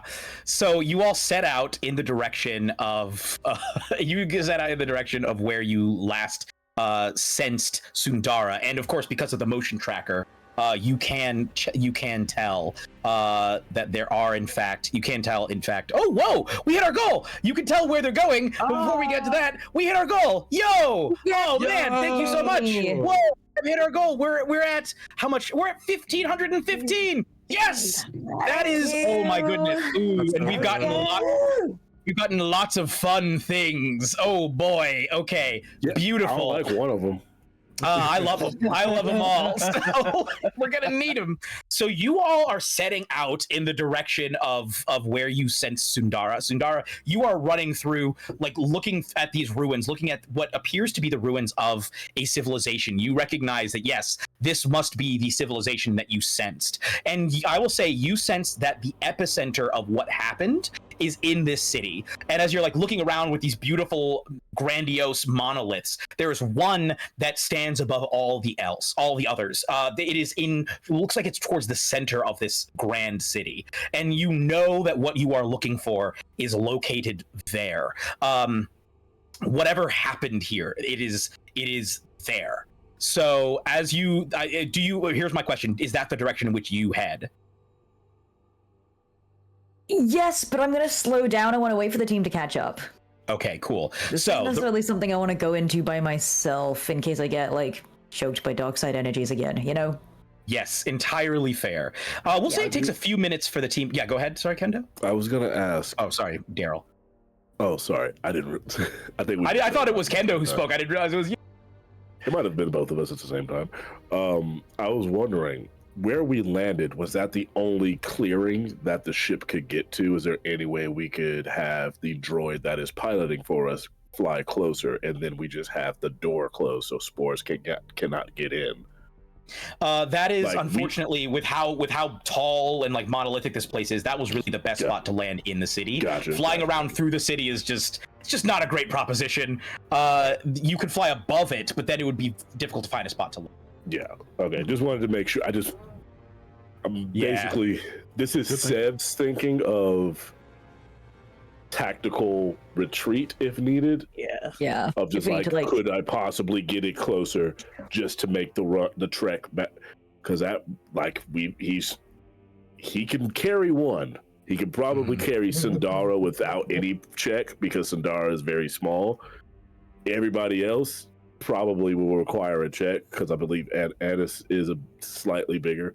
I'm just assuming the Sundara is tiny for some reason. I don't know why. No, she is. Yeah. Okay. I'm just I don't know why. Just like Sundara is like a 10-year-old size. I don't know why. Yeah. That's maybe a 10-year-old? little too small. I mean, Alright. she's like, I mean, come on, she's like 5'4". Come on, like On the smaller side, but not, I mean, that's not a child.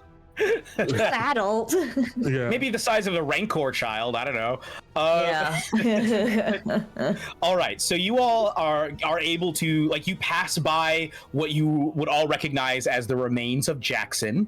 There are no further, spore dispersals, but you do see this flowery formation, and you are able to then catch up with Sundara. Sundara, do you fill the team in on what happened to you? No, Okay. I do not. So you all see Sundara, I would say, looking pretty okay. Maybe breathing's a bit ragged, but that could just be because they're out of breath, because she did run a fair amount. Yeah. What do you all do? You Sundara, you know that the epicenter is center of town. Go ahead, Kendo, before anyone. I think as we pass by the other body, Jackson. yes, Jackson, thank you.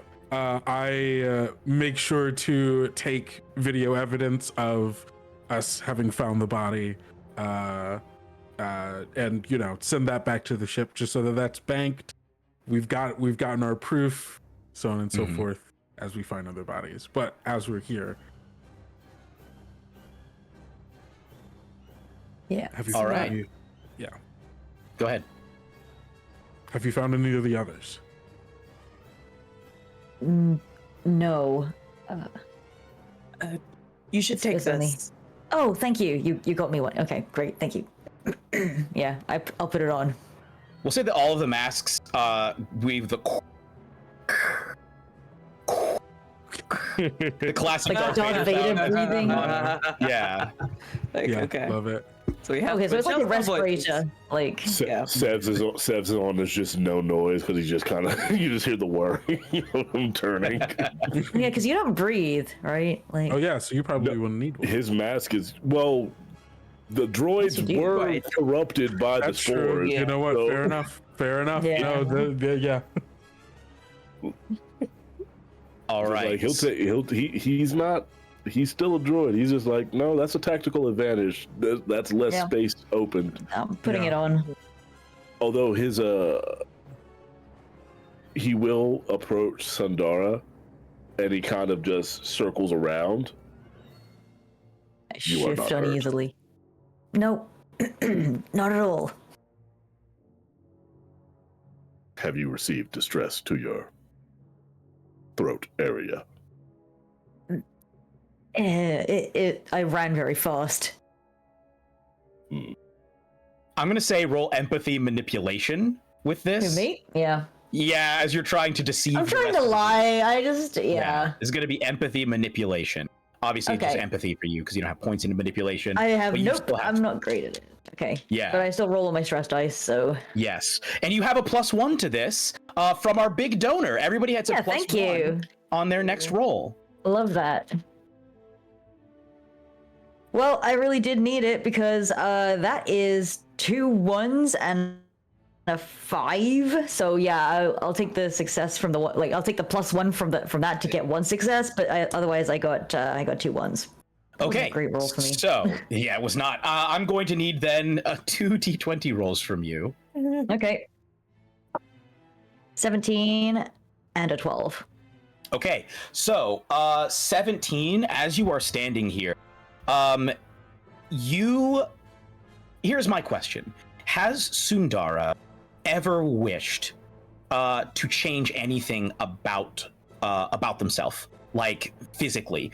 And I don't mean like, oh, I'm too short, oh, I'm too tall. I mean, I do mean that, but also like, have you ever wished that you were muscular? Have you ever wished that perhaps you did not walk on 2 legs, but walked on 4? Perhaps have you ever wished that you had more legs or arms? Are there any changes? I mean, of course, there are beings throughout this galaxy that have a range of appearances or arrangements of limbs. Are there any wishes that are there any changes that Sundara wishes they could have made to themselves? I mean, ironically, I honestly would have liked tentacles for myself. Okay, as you are talking to the group, you all watch as Sundara's fingers begin to elongate and bend and sort of droop, and her arms split down the middle into these writhing bands of muscle around which forms... what color is the skin that covers your tentacle? I'm gonna say, like, kind of purple-ish. Okay, this purplish skin begins to cover Sundara's tentacles as she begins talking to you. And Sundara, it feels good, like really good. Like this feels right. This is how it just feels natural. As you think, you know what, I would like that. You suddenly have tentacles for arm. And they are like writhing and moving, and you can control them if you wish. Yes. So, the rest of you, I'm completely unhurt. Look at that. The rest of you, I am going to need panic rolls. Yeah, no, 100%. If you didn't ask for one, I was going to ask. Yeah, and the rest of you, I am going to need panic rolls. As Sundara, you do believe what they're saying, but she does have her arms fully morph into tentacles as this is happening in front of you. So for me, that's 2d6 plus my stress. Is that what it's 1d6, I believe, plus 1d6. Your stress. Okay. That is 6. Okay, so you do manage to hold it together, but it's like, oh no! I think the dice are lying about that one. Yeah, I'll let you roll again if you want to pick a different one. I feel like I should freak out. I will let you. I will let you absolutely. If you want to just pick something on the chart, I will send you the chart, and you can. Yeah, send me the chart because I'm going to be so honest. This is probably the most fucked up thing that Jorda has ever seen in their life. And I'm not in fights like other people, so blood and gore, like, I see from a distance and I take pictures of and videotape, so on and so forth. I don't usually have to see people's arms splitting apart. Yeah, you're like an admin guy, right? Like, yeah, exactly. This isn't my jam, gang. Okay. Yeah, let's see. As you're choosing that, what did Sev get? 15. A 15. So, Sev, as this is happening, you see this transformation occur, and it's like that same sensation when you felt the droid, when you saw Viper Strike, and you felt like something from Viper Strike sang to you. Mm-hmm. You, in this moment, know this force thing that's happening here, this must be what's causing it. And you think that you could get some of that power for yourself. Maybe not just change yourself, but you think like it's calling to you. You know that there's something like it's calling. You could have that power. All you need to do is get one of these crystals. And I could be a real boy? Yeah. You could be something. Sorry, that's all I could think of. Like, it's some of them. Someone just got tentacle arms in front of me. I'm just like, oh, I could be a. If you want to become organic. I could be the next Jedi chosen one, or sure, chosen. You could. You think you could? I could kill Emperor Palpatine and take his place. I'm not going to do all that. We could. But you have that knowledge, and it's, I think, would you say it's fair to say that you suddenly experience a craving for that? Here's how it manifests. I wouldn't say craving. Mm-hmm. It's curiosity, which for a droid, I feel like, depending on the droid, there is no curiosity. There are the facts. I was assigned to protect everyone, but there's a pull that has never been there before, a want, which is something that is still new to him because it is more power. And in this instance, he is still going towards the fact of I have to protect them, and in regards to that, that could be a means to protect them. That is how his droid mind is wrapping around it. The zeros and ones, the binary code, as it were. I will tell you, there's crystal within the vicinity. If you were to go for some, nobody could stop you. I will say this. This is how you know something. This is how you know. So there are 3 sets of colors for Magna Guard eyes. I looked this up specifically. His eyes are usually yellow. For the briefest of moments, Sandara sees his eyes, both of them go red. And then they quickly switch back.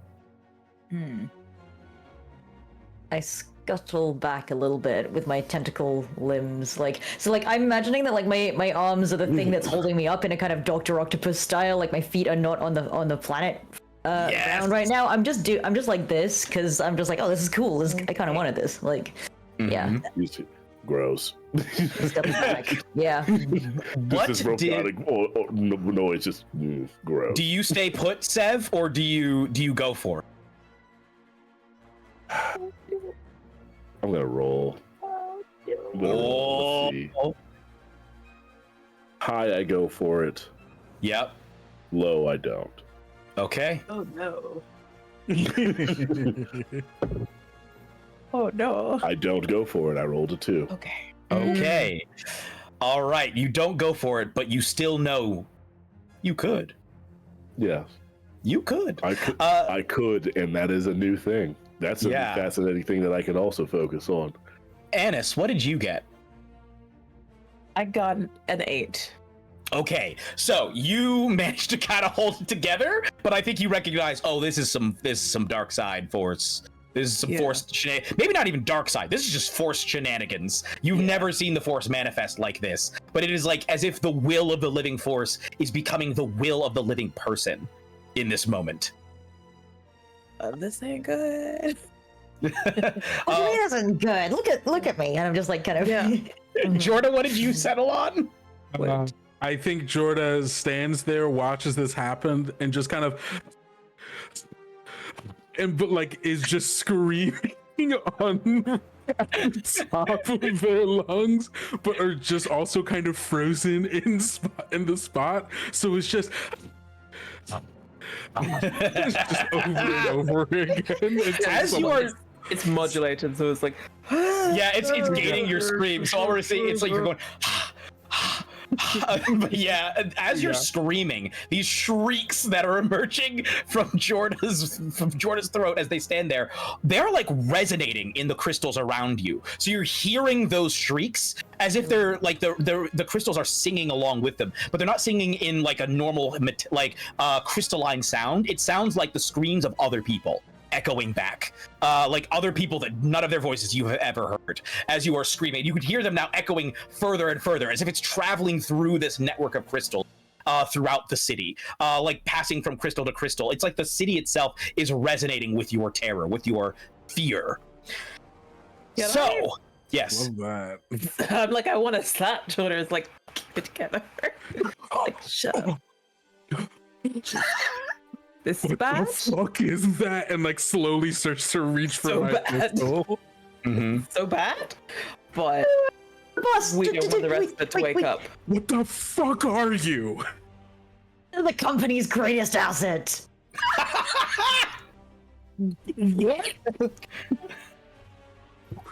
This is good. What the fuck about this is good?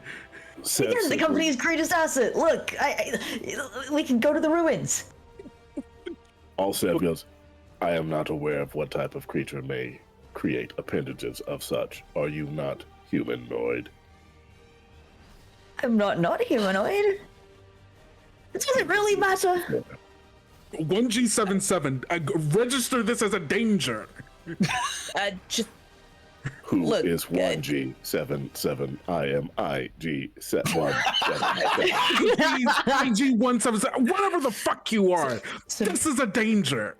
Sundara, Yes. you're still you, right? Yep. Yep. Yeah, 100%. It can, This- What is it? it can say whatever it wants. What was this? What was this? Why this? Oh, I don't know. This planet moves in mysterious ways. Okay. Okay. I look very shiftily to Jorda, who is panicking. It's You- like, why you- is no one else? You know the way to the center of this, right? Yeah, You know I think this is where it. Yeah, I think that's where it all happened. Okay. Whatever it was that happened. Why don't you lead Why us? don't we go there? Okay, I'll Yeah, lead. Trying to figure out Yeah. whatever the fuck Yeah. happened here. We're No. here to find 4 people. We found 5 two of them, people. right? We found 2 of them so far, right? Yeah. Yeah. You have found 2. Jorda, by the way, I need for you to make me this is going to be wits observation. Oh dear. I might not be living for much longer. See. If Jordan I'm decides so to shoot. sorry, Sebastian, but you turned into a monster in front of me. Yeah, you're well within your rights to shoot me. Oh, I Well love within my rights Sundar to so much. slap you with all- if So, you wait, tend to- okay, so I'm also rolling plus my stress dice. Okay, cool. Yes. I'm gonna roll those first. I did get a 1, and I also got a 6. Oh, okay, great. On that, and then for the other dice, I feel like this was just Jeremy trying to sneak that body horror in there. so 3 sixes in body horror. total. 3 sixes in total? In total, and then the 1 on the stress die. Okay. So, first, let's resolve the 6s. As you are freaking out about this, hear something move behind you, and you whirl around to see that silvery ichor that leaked out of the droid appears to have followed you here, and it is about to launch itself at you. And now I need you to make me a panic roll. Well, that's rude of you. Do I get any stress from this? Yes. Or am I still just Yes, you Yeah, absolutely do. I just want to make sure. So Yes, you gained. I'm gonna say you gained a stress from Sundara, and you gained a stress from this. Yeah, I'm okay with that. Yeah, So, add 2 more stress dice, or add 2 more stress points rather. So 3 plus 5 is an 8. Is 8. You start to tremble uncontrollably. All skill rolls using agility suffer a -2 modification until your panic stops. Unfortunately, Whoa, no. Hear me out. Now, hear me out, Jeremy. As a company agent, I chose personal safety because the interest of the company always comes first, no matter what. And I represent the company. That means my own safety is paramount. Other crew members are expendable. If I am attacked or otherwise end up in a fatal danger, and if another PC or friendly NPC is in short range, I can make a manipulation roll. And if I succeed, the threat coming, and I see the threat coming, I find a clever way to make the other creatures suffer the attack or hazard instead of me. absolutely. So who are you do gonna pick to choose? take it? Which one do you choose? I mean, Sev is my bodyguard, Okay. Roll that manipulation roll. but also I Oh? think Annis is closest to me because they did just slap me. True. Yes, Annis is closer, and you're starting to think a Jedi. You are starting to think they are a full-blown Jedi. So I think it might be it. So okay. Roll a manipulation roll. Is this gonna pose? No. No, No, this it is is not a this is pose. just it just he's able to, or they're able to effectively put you in the path of what is coming if they succeed on this. It's explicitly a straight roll, not opposed, and does not count as an action for me. Oh my goodness. Interesting. So Have you used your advantage +1 thingy? Like, You would have a +1 to this. Yeah. so that's that's true. just one extra die. Yeah, an extra die. Okay, and then 5 for my stress. So I'll roll my stress die first. Oh my lord. Let's see how this goes. Hey, I did say a there's one more person in front of you. A singular one on the stress die, 2 6s, and then I have to roll the other dice. Okay. You know, this could Tell me how actually many turn more out pretty okay. No additional 6s. Okay. I'm going to say that for the extra 6, if you want, you can have Addis subtract 1 from their from one. You can have Addis subtract 1. In other words, it's negate the +1. So I that can they would make get, it 'cause they're about to make an harder for ability. them? Yes, because they are about to make an ability roll, or an agility roll rather, to try and escape from this thing attacking. I don't want Annis to die, is the thing. I do probably think they're a wouldn't die. Jedi. I think that they're a Jedi, and the biggest thing here is they just happen to be the closest to me. I don't want them to die. I still do need Okay. bodies here. I do still need people to do their job. Okay. But I just don't want to take this hit. How creatively? How do you get them in between you and this slithering blood? It is not subtle. It is not creative. It is, I take their body and I move them in front of me. I'm out of the way. Addis, I'm gonna need an agility roll as suddenly this blood is launching towards you. You do have a +1 on this. This is ridiculous. This is agility mobility. I told you all, if you killed me, I would understood. I told you at the top. Yep. Oh, I'm so glad we had a company agent. 6. Let's see these stress die. Okay, I got a 1 on a stress die and 2 6s on the other die. Okay, so I'm gonna need a panic roll from. I'm also gonna need a panic roll from Jordan because you did roll a 1. Of course. So that is gonna be a panic roll. You do have a success though. So here's what I will ask you: do you pull out your light? Well, yes. You have 2 6s. You do have a success. So this is the question: do you want to roll on the chart, or do you want to pull out your lightsaber and destroy the blood? Oh, as in whether I You pull pick out one. my lightsaber. Either instead you of pull out your panicking. lightsaber and you destroy it, and you don't have to make any rolls. You don't have to make any panic rolls, or you make a panic Okay. roll and don't do that. Oh, okay. Fuck it. Yeah, I'm gonna pull out my lightsaber. What color? What color is it? Blue. Oh, so you all Yeah. watch as Addis whips out a blue lightsaber and just absolutely obliterates this ichor that's launching itself towards you. It is no more. Addis, as you do this, you feel as though the lightsaber in your hand, it like starts to crackle with energy, like ozone and plasma starts arcing off of it, as if it is hypercharged right now. It is incredibly powerful. You don't have to make any rolls, but it is wildly powerful. I'm gonna say everybody else should get a stress though, because they did just see a full-blown lightsaber appear out of nowhere. Yeah. I'm This is just a like, 4 oh, yeah. Oh, I take Yeah. And one I'm like, more. oh, that makes sense. Okay. Yeah. I'm at 5. Yep. I'm making at my 6. panic roll right now, right? As well. Yep.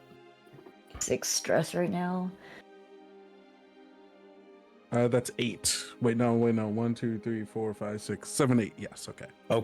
Okay. Once again, you 8 is you start to tremble uncontrollably, and so you still have a -2 to all agility rolls until your panic stops. You are just fully trembling, Because that's like Yeah, a full. yeah.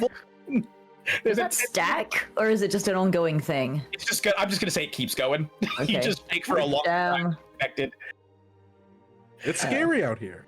Oh, what do you all say? As not only do you have a tentacle person with you, but also you have basically at this point a confirmed Jedi. At this point, Oh, Jedi. oh. You should keep moving. Strangely, not a foolish Jedi. Yeah. A wise Jedi? Maybe, I don't know. I don't think this was wise. First, like, we're here now. Like, we should keep moving. That sentence does not exist in my databanks. do you all I keep only moving? have foolish Yeah, Jedi. I'm inclined to respect the person wielding the lightsaber. And so I crawl forward on my tentacle arms, you know, very happy with this new body that I found myself in. Like, I mean, do I understand what is happening? No, not really. But do I like it? Yeah, kind of. And I'm beginning to get some ideas here. This is good. Sev approaches Jorda as they are mid-panic attack Yeah. and says very calmly, I was assigned to protect. You put others in danger. I will protect them from you and from yourself. And what does that mean? I will render you unconscious and take you back to the ship. You will live. No need. All will Who's live. going- Are you about to attack? Are you about to attack? Mutiny.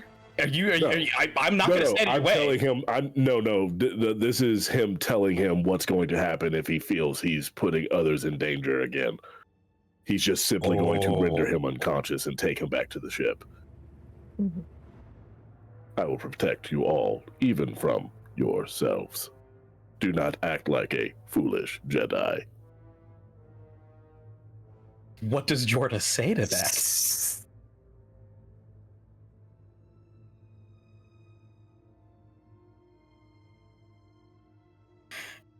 As Jorda's trying to think about that, Yeah, the like rest I of think you are Jordan. Yeah, I think Jordan is just speechless. speechless. As Jorda stands there, stunned at this full-blown mutiny that has just occurred.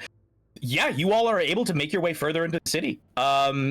You continue. I will say, as you're walking along, you do see that you start to see more of these.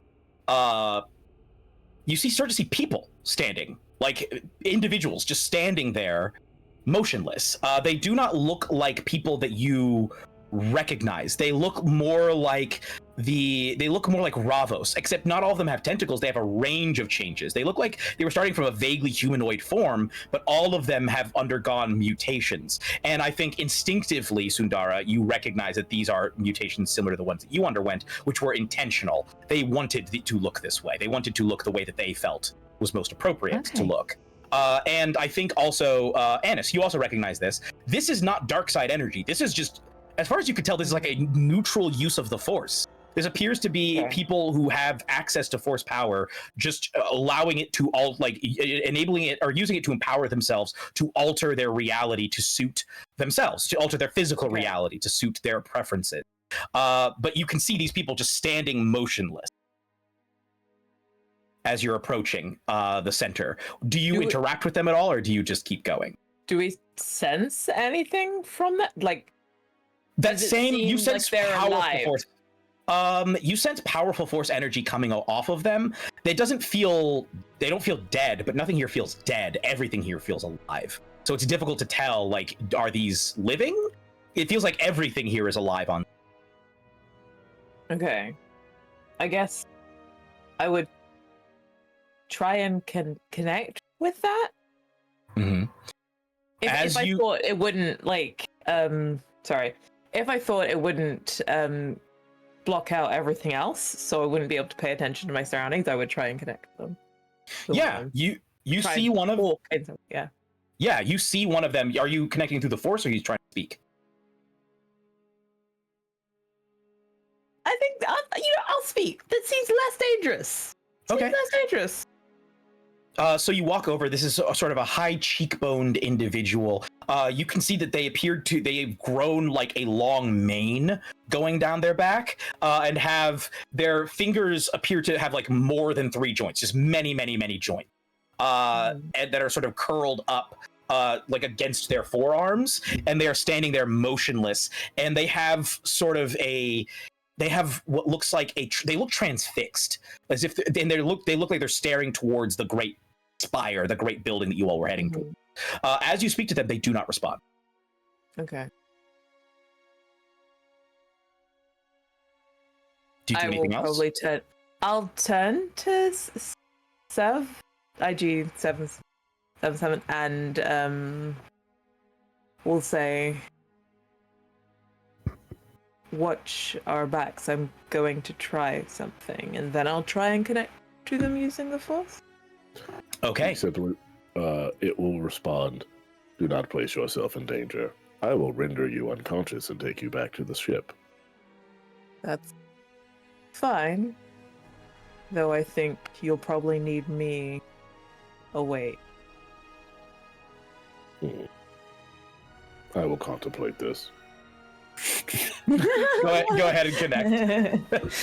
I won't make you roll for it. I think you can just reach out via the Force. As you touch this person, you immediately you get like a flood. It's similar to the sensation that Sundara experienced. In Sundara, you can feel as Annis has this experience that's similar to you. You become aware of like a chorus of voices and experiences and memories. And one of the things that comes through is this feeling of it's happening. The icon. And this individual like looking towards what you now recognize as a temple. It is part Capitol building, part temple, where a ceremony is happening, and you hear, they're doing it. They did it. It's here. It's and then conscious thought ends, and what their voice becomes mixed in with a chorus of millions of.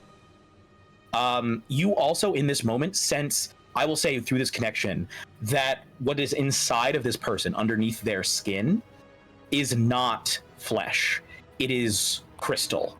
Their insides have been replaced entirely by kyber crystal. Ah. Okay.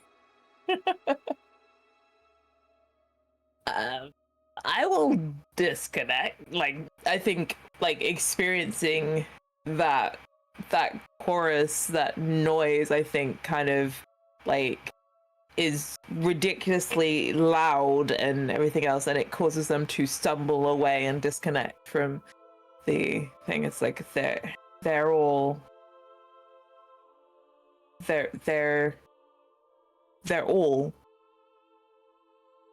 crystal, and we'll look at Sundara as well, being like, no. Yeah, we'll look at Sundara being like, you inhaled the crystal. You have crystal inside of you. It may. Yes, I do. Can you hear them? Can I hear them? I think you can hear almost like music faintly in the back, and it's been getting louder and louder. I will say this for you, Sundar. Knowing that there are people here whose bodies are entirely filled with crystal, you think that with the power that you've already exercised, if you could just get more of this crystal, you might be able to make even more changes, not just to yourself, but to the world around, if you wanted. Yeah, okay. I'm liking the sound of this corruption. Oh, yeah, sure, I'm gonna do it. I'm gonna try. Okay, where are you are you going for that individual? Are you trying to get like a raw outcropping crystals? What's the plan? No, I don't think I'm going to go for the individual because they were previously connected to Danis, and I don't necessarily want to interfere with that. But like, it looks like there's a lot around, right? There are, yeah. There's a bunch. Yeah, I'm just going to pick another direction and find it from around us. Okay, are you just going over there, like you just zipping over there? No, I think I'm going to stand still. I'll turn around and try to, connect? Use the force. Yeah. Okay, because you are not as trained, I need. No, I'm not as trained. I don't know what the hell I'm doing. Yeah. Yeah, I need you to make me an empathy roll. Okay. And you have another +1. You've been gifted, I think, 2 of them. So yeah, go ahead. I'm gonna be rolling all of my dice. So yeah. Just for me, what do I have to roll to render them unconscious? You'd have to hit them and knock them unconscious. You'd have to beat them until they didn't have any hit points left, until they were broken, and then they'd be unconscious. I have 2 left at the moment. Okay. Oh. So, you might be able to do it, but I want corruption, so we'll see. Yep. I didn't know hit points got that low in this game. Okay. Oh yeah. Sorry, you said I had +2? Yes. Oh dear. Okay, well that's good. I got a 1 on the stress die, but I also got 2 6s. Okay. Are you, when you make this connection, you're able to make the connection, are you trying to draw power? Are you trying to draw increased power? Yeah, I want power. Yeah. All right. Immediately take another point of damage and go ahead and increase your empathy by the number of 6s that you roll. Oh, okay, so my empathy is now 7. Great. Yeah, okay, we're getting more powerful. I like this. Wow. In My boss is addition- now afraid. I can do anything I want. Sev looks to Concerned when Annis I and does said go, this was going to be bad, and then now it's bad. In addition, Bad. Look. because you got the 1 on the panic, I'm going to say it is a little uncontrolled. I need for you to roll me because you're not able to control. I need for you to roll me a d6. 1 to 2, it affects IG 177. 3 to 4, it affects Jorda, and 5 to 6, it affects Annis. Okay. That's a 5. Okay. Probably the best person to have it. Probably. Sorry. But Probably. Annis, Come on, you're force going to force. Yes, Annis, you're going to have to resist this. You feel a sudden flood of dark force energy, like hitting you, almost overwhelming you. I need for you to make me. This is going to be an empathy roll in this case. Okay. You are just trying to resist. Okay. It's a good thing that I. Okay, so it's not empathy manipulation. It's just No, it's just empathy. command. Fine. I see you there. I see you there. I see you wanted that extra die. And remember, you do have a. If you haven't already used it, Sorry. we were. Everybody was gifted a +1, so you do have a +1. okay. So if you want to add another. Okay. So that 1, 2, 3, 4, 5, 6, 7, 8. And I'm going to ask, are there, not only do you feel crystalline, like more of your insides change, Sundara, you can make more physical changes if you want. Okay, great. Can I get like a little antenna? That could be kind of cool. yeah, I'm about to shoot her. Crystalline liking antenna this. that burst out of your head? Yeah, I'm liking this kind of force, gender euphoria over here. Like, this is actually great. Yeah. This is not the dark side. This is just neutral, to be honest. Yeah. The dark side fuck is your the self-discovery. trying to You about affect to go other people. unconscious. I shoot my pistol to stud and shoot him right in the back. Yeah, you see antennae suddenly sprout out of her head as she's Oh, like, damn it. You know what I should have done? I should have just chosen to give myself like 5 hearts and then he wouldn't be able to kill me. I should have done that. I'm not trying to kill you. I'm trying to render you unconscious. Are you trying to render them unconscious? Yeah. Well, I now have 1 hit point, so you might be able, like, I have 1 Okay, health we will resolve left, in just a second. First things first. Go ahead. What are we getting? Well, Annis. 4 6s. 4 6s. Okay. Here is my question. You recognize that these crystals, though they have a lot of dark side energy with 4 6s, I'm going to say that you recognize these crystals are in and of themselves not dark side or light side. They are neutral, but they are agents of change and immense force power. If you wanted, you could also draw power from these crystals. It would not be dark side energy. You could make it light side energy, but you could draw increased power from these crystals to connect yourself more to the energy of this place, but in also so doing, make yourself more powerful and harder to kill, and more able to affect the world around you. Now, just to keep in mind, you are a Jedi who is here or a former Jedi who is who's living in an Imperial controlled world, who is trying to find your long lost mentor, is somewhere on this.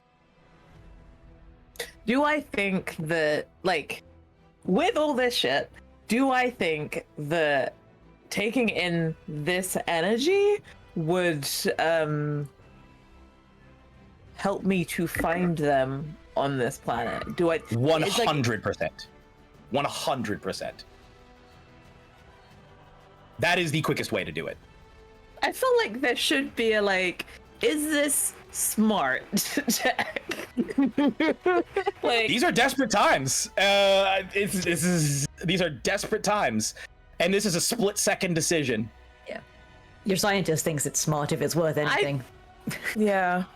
No, I think so. I think if it's a split-second decision, then it's a no. It's like all of this. It would be no. I've been pushing away. I've been pushing it away this whole time. So it's a push away, and there might be like when she's had more time to think about it, there might be some regret. But I think it's a push that energy away because it's been that instinctual no. Yeah, so as you push that away, once again, a wave of energy washes through all of these crystals and all of these physical beings. And you see them all kind of shake for a moment. They all sort of start. And it's similar to when Jorda screamed, where it's like resonating with all of them, but you are forcing that energy away very forcibly as it was trying to reach into you. You're like, no, you refuse it. And you feel like you just affected whatever crystals here. Everything just felt that as you do that. Okay, so we're gonna put a pin in that. Jumping over to now IG-77. Sev is actively attacking Sundara, trying to knock them unconscious. You set your laser pistol to low power and making a ranged attack. Yes. Okay, this is going to be opposed because I'm going to say that right now Sundara has. Yeah, that's fine. I'm not going to assume they're going to stand there and take it. Now, Sundara does not wish to be shot right now. Like, she's getting more powerful and is kind of enjoying this. So, Sundara, you can either try and dodge it, or you can try and use your force powers to, in some way, interfere with it. And you tell me what way you're trying to do that. Given that my empathy stat is now very good, I'm going to try use the force power. So, yeah. Okay. Go ahead. Roll ranged combat. This is going to be agility ranged combat for Sev, and this is going to be, I'm going to say empathy manipulation for Sundara, which is still just, I think 7, right? Yes, 7 or 8? but plus the stress dice is going to be 13, so. Okay. Okay, ooh, 1. No, there's no 6. Okay, with 2, okay. 1, 2, 3. So you got no 6s at all, Sev? Oh, that was just on my stress. I got no 6s on my stress, but I also got no 1s on my stress. Beautiful. Oh geez, that is crazy. I have 2 6s and 3 1s. Yeah, but only two of the ones are on the stress dice though. I don't know if that matters. The 2 of the ones on the stress dice, yes, it does matter that they are on the dice. You said 3 6s? 2 6s. 3 I got 2 6s. 6s. 2 6s. How many 6s did Sev get? Hold on, because I'm probably about to. I want to save. I have to save all of you. That's my whole thing, is that I'm here to save you. So hold on, let me.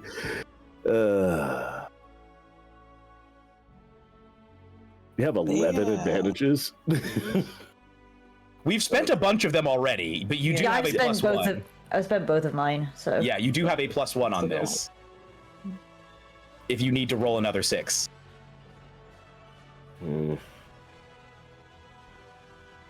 Thing is, do you have any 6s? I just like power. I do. I do have 6s. The thing is, wait, no, I got a bunch of 5s and 4s on my stress die. Okay, yeah, so I'll just roll another. I'll just add a 1 to one of my stress die. No, we're using as a +1 additional die. You add an additional. Oh, additional die. Got you. So let me. Jeez. I want to save all of you so badly. Actually, a threat. Nope. I'm just accumulating power. Okay, how many 6s in total, bud? That's 1 6. I got 1 6. 1 6. Okay, so you are going to be like, you're not gonna. You pull out the gun, you aim, you take fire. I'm going to say, Sundara, you can do with this. Not only can you stop this from happening, not only can you stop this from hitting you, but I will say, either with your ones. We can pick either another random lash out, or I will let you lean into your dark side energies and use your powers to affect Sev in some way. And we will negotiate this in the moment, but you can use your powers to affect Sev either through damage or perhaps manipulation. If Sev is okay with that. Yeah. If you're okay with manipulation, I would love to do that. And what I mean is, like, it's not just, I move him over there. You could. No, I mean, I want to actually, like, kind of telegraph, like, a thought, because my thinking is, no, I'm not actually threatening you. I'm just accumulating power. Like. Yeah. And as far as I'm aware, like, we're still buddies. how Sev is viewing this is that You're harming yourself. everyone that has been affected by these crystals in some way it's been negative, and now he sees you doing it, and now that's a danger to yourself, and that's why he said, I will render you unconscious and take you back to the ship if you become a danger to us or even yourself. Okay. So it's not that you're not a threat to me. He truly is viewing this as you're a threat to yourself right now. Okay, yeah, because right now, I don't think I'm a threat to myself either. And so what I'm gonna do is I'm just gonna kind of like open myself up and be like, no, you need to see the glory of what this really is, and I'm actually doing so great right now, kind of thing through the Force. So honestly, it's up to you how you receive that, but that's like the kind of message that I'm sending you. It's supposed to be like, no, just chill. Do you connect Sev with everything? Do you connect Sev with the crystals? Like show no, what happened when, not as if like, oh, I'm putting you in, but do you show Sev what you experienced? Yes, and I want to show it from like no, this is so good. I feel much better now. Like I feel enlightened. I feel euphoric. Like I want to give Sev like the kind of transcendent experience that I experienced. So. Okay, Sev. I'm gonna try and do that. Yeah, Sev, this floods into your consciousness so much so that like you, like it's like fully overwhelming. I don't think you've ever felt anything remotely similar to this. What do you do? Like as you feel this euphoria and this profound sense of connection and ability to change and affect things. You could become and the beauty boy. that can come with that and the power that can come with that.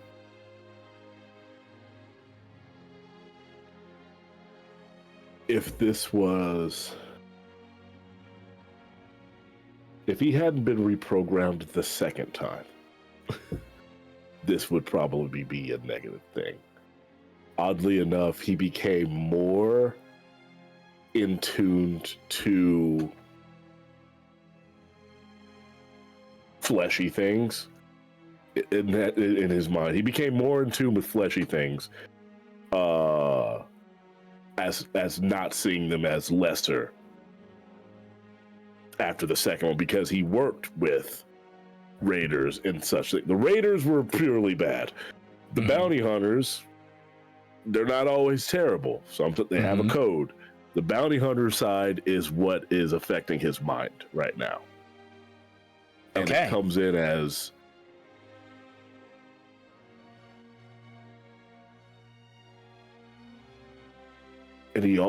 it's also the thing of like he saw how power corrupted everything that he knew, because he hasn't had his memory wiped.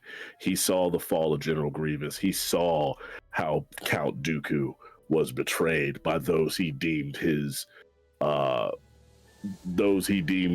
partners, and then they immediately turned on him when he wasn't useful.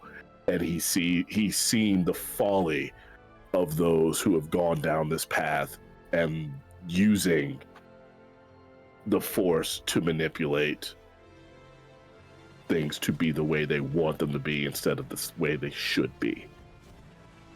And because of that, he does not want to grab at power. Okay. So what do you do? He just wants everybody to live, because that was his job, was to make sure everybody lived.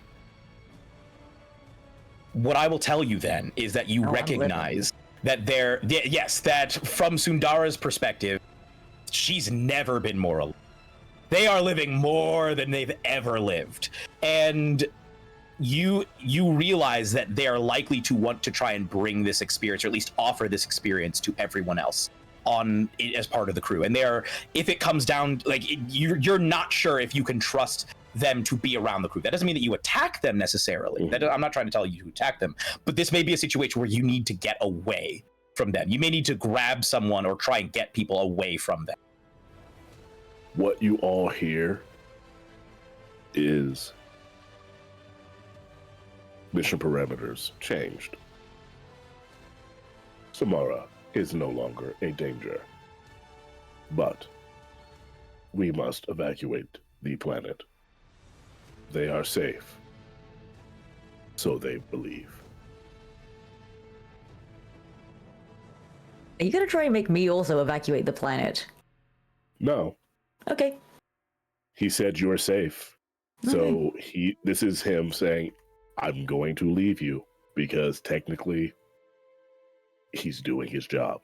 Yeah, because I'm still alive, and then that's that droid thinking, that logic. Yeah. Mm-hmm. So you are turning to go. Jorda, what are you saying as you see all massive force energy? You feel this whole place resonating. It feels like the place is still ringing. You see that like people are transforming. You see Sundara has now grown antennae. What are you doing right now, Jorda? I'm running back to the ship. Yeah. Okay, so I assume then that Sev and Jorda are both running towards the ship. Ennis, will you join? You know she's here, Annis. You know she's here somewhere. And I know that I'm telling you, you knew that if you reached into that power, you could have contacted her. And Utris is here, and she's... Yeah, go ahead. I will say this is a callback to when we were on the ship. When Sev says, Annis, will you join? He puts his weapon away that was out and offers his hand. But she...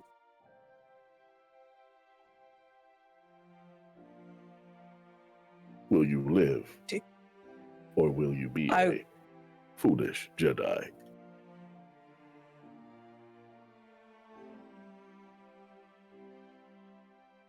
Can you wait?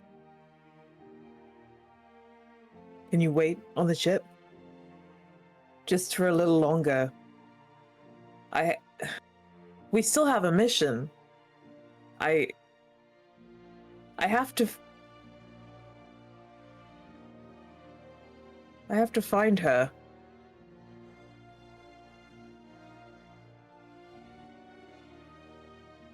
Mission parameters changed. Unable to keep entire crew safe.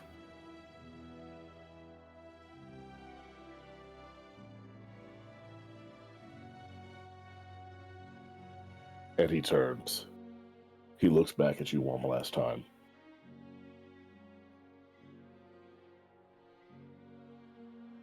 Foolish Jedi. And walks away. Okay. So, the pair of you watch as... I mean, by this point, I'm going to say that Jorda's fully out of sight. Jorda has... Oh, yeah, I did not stop. Yeah. I did not wait. There was no sentimentality to be had by me. I'm gone. Yeah. I Jorda catch up on the run. Sev ability to outrun me. Yeah. Sev is just casually walking up after Jorda. Annis and Sundara, you watch as this happens. I'm going to jump over to Jorda. Jorda, as you are running, you are in full sprint, and like as if appearing almost like curiosities running alongside of you in sort of like this galloping motion. You see one droid, you see two droids, and you see you hear like a couple behind you, in the middle of them, you see a third individual, not a droid, but a Twi'lek, Kellen Stormwatcher. All three of them with crystals growing out of lost limbs and body parts and appendages, sprinting towards you, sort of like emerging from around this. Kellen is going to launch themselves towards you. I'm going to need you to make an opposed. You're going to need to make agility. You're going to need to make agility mobility on this. Do I still have the -2 from before? Yeah, you are. Yeah, I don't think we can. I don't think you've been through enough. It hasn't been enough. There's been so much that has happened. I'm rolling a singular die for that. Ooh. Okay. My stress is 1, 2. I've got a question. 4, 5, Is that cancelled out at all by the advantages that we have? You can add a die. You do have a +1. Because I think you still have one. I think sure. I'll make that one a nice hot 2. Why not? And then 6 stress die. So we'll roll those first. Okay. no sixes, no ones. Okay. And then 2 for 1 6. Beautiful. The universe Beautiful. loves Jordan Vane. Yes. The Empire loves Unfortunately- Jordan Vane. Unfortunately, the crystalline entity formerly known as Kellen Stormwatcher rolled 3 6s, which means that I'm going to say you erase one of the points of damage as you are tackled to the ground, and you see like from their appendages, crystalline spears shoot out, pierce through both of your forearms and into the ground, pinning you to the ground. And then you see this Twi'lek's face, already like crystals have started to poke through their orifices. You hear like, if you remember the Joker's theme from The Dark Knight, a sound similar to that, but if instead of a razor blade being rubbed against a cello, it was humanoid vocal cords as a long spear of crystal extends from through their throat and out of their mouth and starts to travel down towards your neck. It is getting closer and closer. You see your death approaching. Sev, you said that you were basically going at a walking pace. Oh no, I just said I walk away, but I And then you start running. That was my I turn my back on you, but I immediately start running up. How much Okay. damage was that, by the way? 2 points of damage. Heard, chef. Yes. So So you Sev, see this happen and see that there are 2 more closing in. In fact, rather than closing in on Jorda, they turn and start rushing towards you. What do you do?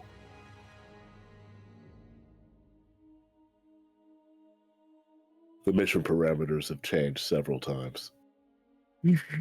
He's not a fan of Jorda, and Jorda appears to already be down. Oh. Mission parameters changed. Self-preservation. Are you booking it back to the ship and leaving Jorda there? Jorda's getting jumped right now. All right. Yeah. Is Jorda like on the ground? Yeah, Or Jorda's Jordan on the still- ground, arms pinned to the ground right now, I about will to be speared say- by it. I've screamed so hard I've thrown up. Oh no! Oh no! I'm actively vomiting on myself as I'm speared to the ground. Yeah. So from what Sev is A little bit extra into Sev's background. Again, he was not programmed to do this mission. This was a contract he signed. Mhm. With me, not the company, to be clear. Yeah. You get paid by, if I die, you don't get paid. Who got the ship for us? This is my Yeah, I get a company ship. Oh, so I mean, here's the thing. I will say No. this, Sev. I will say I mean, this, you can Sev. steal You the know, Take it. Steal as the of ship. right Please now, in this Yes. part of space, they do not have any way of contacting you. You are currently outside the bounds of the company. Even if you leave this system, they don't know that. They have no way of knowing that. So you could steal the ship and just go off and just hang out in like the Outer Rim and Wild Space if you wanted to. Yeah, I ain't staying in wild space. I've got Sev 800 credits harkens burning back in my pocket. on one of the bounty hunters he worked with, and he learned 3 things. 1, when in times of stress, try to alleviate it with a joke. He didn't get the chance to do that here. 2, always get your creds up front, which he would have at least gotten half up front. I would say that. Yeah, I would pay you half. And 3, and we're going to go to the movie Heat here. If you ever need to bail on the job, bail on the job. And considering someone already tried to do that by going back to the ship, that's what he's going to do. So Sev is going to dodge out of the way and just book it back to the ship and close the door. Okay. I'm not even going to make you roll. I will let you sprint, pursued by these beings. Behind you, Jorda, what do you do or say or think with your final moments before you are, before your life, such as it is, ends? I mean, I don't know if I can think of much outside of, oh God, this hurts so much. My throat hurts. Fuck. Oh God. Oh, it smells terrible. Oh my God. Ow. Those are the last thoughts of Jorda Vane before your throat is pierced by a crystalline spire, and as you bleed out on the ground, your blood begins to change color to become that same Icarus silver color, and it begins to slither off into the distance. The others have given chase after the others give chase after Sev. Sev, I will say that you are able to make it onto the ship, although as you're closing it, they basically jump onto the outside of the ship, and you're there having to like hurriedly get things set up. You're not meant to fly this ship, so here's what I will say. What I need from you is a wits.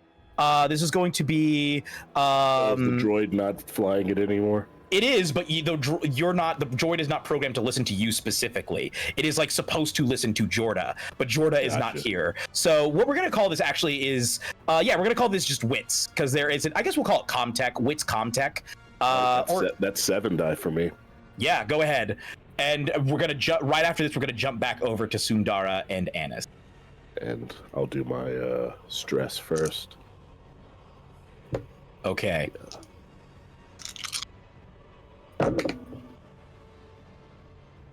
No 6s, but also no 1s. I got 2 5s, a 4, and 2 2s. Okay.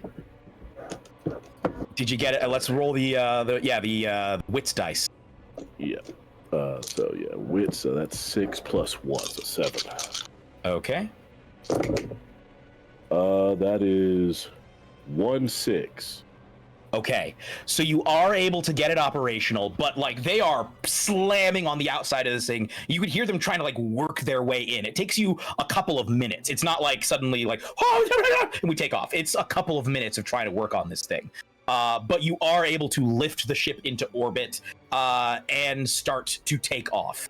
Or sorry, not necessarily. I'm not saying that you've lifted the ship, or the ship begins to take off out of this city. But we will put a pin in. Like when I had that little nodule that for some reason every ship and bay and everything in Star Wars has a thing that R2-D2 can just insert a prong into. I'm doing that and talking to the droid that is attached to be like, hey, if we don't get out of here, the entire mission is scrubbed. You can at least like. We can get you some upgrade. We can get you some legs. like when I'm speaking binary, it's very not clipped and just normal. Just like, hey, we gotta go. Get up out of here. All right, so I'm gonna jump over to Anis and Sundara. Anis and Sundara, this happens. You feel the death. You feel the echo, and you feel one more voice join the chorus. And I think you even see for a moment an apparition of Jorda with absolute terror on their face as they like an echo just sort of flashes past you. There are no obstacles between you and the temple. What do you do? Okay, let's go into. I want to go into the temple. Like, Anis, you want to come? Let's go. Is she gone? Well, no, you're both of you are like there together. No, sorry. I'm asking. Your mentor. All right. I'm asking if my mentor is like. If Urti is still here? Yeah, as in. Utri, whether I'm asking if she's gone in the sense of everything here is like crystalline and stuck. Right, like do I know that? I also don't. I mean, also I felt that one other presence at the beginning reach out to me. Is that person also around? Yeah. So I would say with your force attunement here, with how much crystal is inside of you, you can feel that both of them are here, and both of them you feel are in the direction of the temple. In fact, you think both of them are inside of the temple. In that case, yes, I'll say yes. They're inside. We should go. And then, like, my little antenna, like, my newfound antenna kind of twitch in the direction of the temple, and I'm like, oh yeah, we're going. Okay. I think Alice will start walking, but also be like, it was Utri who, on the ship, was like, run. Yeah. Yeah. So I'm walking, I'm thinking, she told me to run. Are you telling me this, or? No, I'm thinking it. Oh, okay. I'm thinking it. So As I'm you kind of looking around, Yeah. You see more of these crystalline people. You see more of these crystalline individuals. Some of them you actually see kneeling. Some of them many of them look transfixed. Some of them you see kneeling and seem to be offering up these crystalline things that have bloomed. You feel like it looks as though maybe in some cases this looks like some sort of a religious event for them, for at least some of these people. As you finally arrive at the temple itself, this incredible, one of the most impressive pieces of construction, of architecture that you've ever seen in your life. As you enter in, you can see that there are hundreds upon hundreds of people, maybe thousands upon thousands of people in this massive cathedral that are all bloomed, and you see many of them actually appear to be wearing those kyber crystal inlaid suits, and you see the kyber crystals there have bloomed. And as you're walking in, both of you are getting flashes of visions, the visions of visions of fear that has taken over this planet, fear and anger and hatred and suffering, and it all revolves around death. There is death coming for this place. That this war, this civil war that has ravaged the planet, will bring death. There is only one way to stop death, and it is by residing within the living force. And the phrase that keeps the term that keeps coming up is icon. It's something religious that can be created, that we all will live within the icon. And as you walk through this incredible hall, seeing the thousands who joined the bloomed, in the center you see this beautiful monstrosity. It has innumerable faces of every background, faces of every emotion. Some of them are fear, some of them are joy, some of them are ecstasy, some of them are sadness. Innumerable hands, as if it's like as if laying out a swath of body parts. It is beautiful, it is shapely, but it is also grotesque. Every possible range of torso type of appendage is reflected in this thing. It is like looking at a sculpture created by a mad god of beauty. And this, as you enter this place, both of you you can feel that chorus singing in your minds. The being seems to turn, this crystalline being, the icon itself, containing these millions and millions of souls, turns to face both of you. And you sense among these voices Meld, whom you now understand was some sort of humanoid droid hybrid. Jordan never told you, but the bodies of many of the Jedi that were being captured or killed were never actually destroyed. They were repurposed and combined with droid technology to create force-sensitive artificials, force-sensitive synthetics. Meld is one of the first. Meld is a force-sensitive droid, essentially. A psi-droid is what they're calling them, and has been absorbed into this collective. But also, you sense Utri. Utri is in there as well. She has also been absorbed into this collective. And I think as this thing turns to you, you can see the face that represents Meld and the face that represents Utri looking at both of you and making eye contact. They are trapped in this, but they have never been more glorious. They have never been more in danger. They have never been more beautiful. They have never been more terrifying. And Utri I think Meld looks at you both and says, "You've come to join us. You've come to be part of the never-ending." And Utri says, "It's so beautiful. It's so terrible. I tried to tell you. Run. Run away. Run towards me. My arms are outstretched. I want to hold you. I want to consume you. Please stay with me forever. Never return to this place." What do you do? I think there are literally tears coming down from Anis's eyes, and I think they're walking forward. Lightsaber is still out.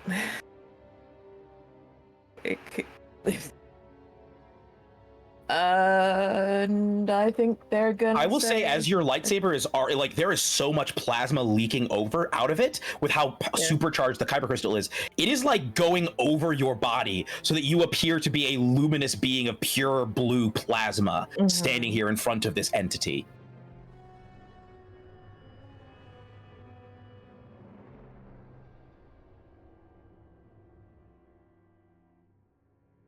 I think it's time to rest. And I'll attempt to kill it. Okay. All right. So, I'm not going to stop you. But, Sundara, you feel that decision be made. You know that the icon does not want this. Yeah. Simultaneously, parts of it want nothing more, but parts of it are terrified of this. This would also affect your power, because the icon, you are resonating with the icon. The icon is a living embodiment of the kyber crystals and of the Force, and that is what is currently powering you. Mm-hmm. This could mean your end, and likely would mean your end. Yes. What do you do? Well, do I get the impression that if I were to join the icon, that would actually help the icon maybe live a bit, or do I think that it would be better if I were to try and stop it instead of joining the icon? If you joined with the icon, it would help. You could add your power and help it live. Potentially help it defeat Anis and show them the error of their ways, if you wished. What do you do?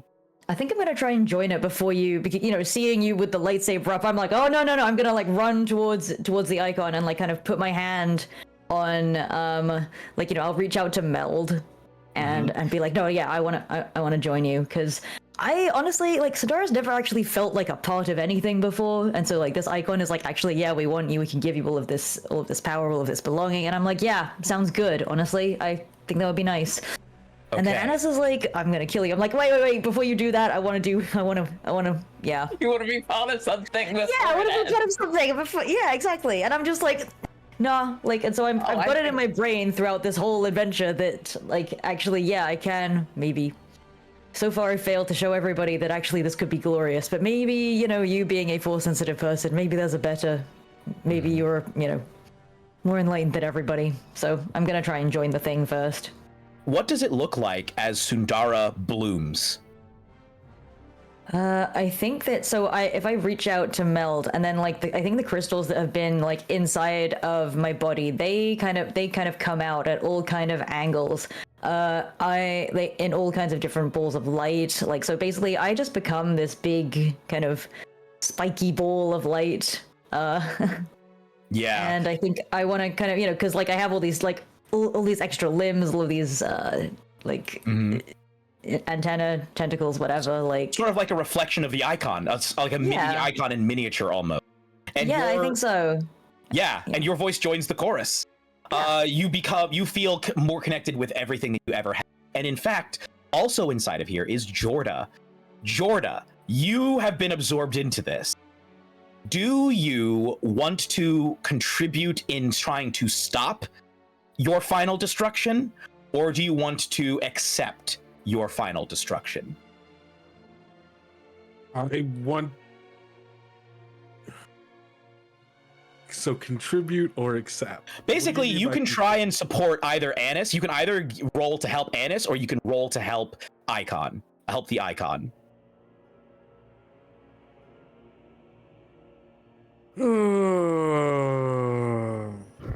Come on, man. Be good in the While death, you're at deciding least. this, I need Annis. Go ahead and roll me. We're gonna roll empathy, but we're gonna roll empathy combined with close combat.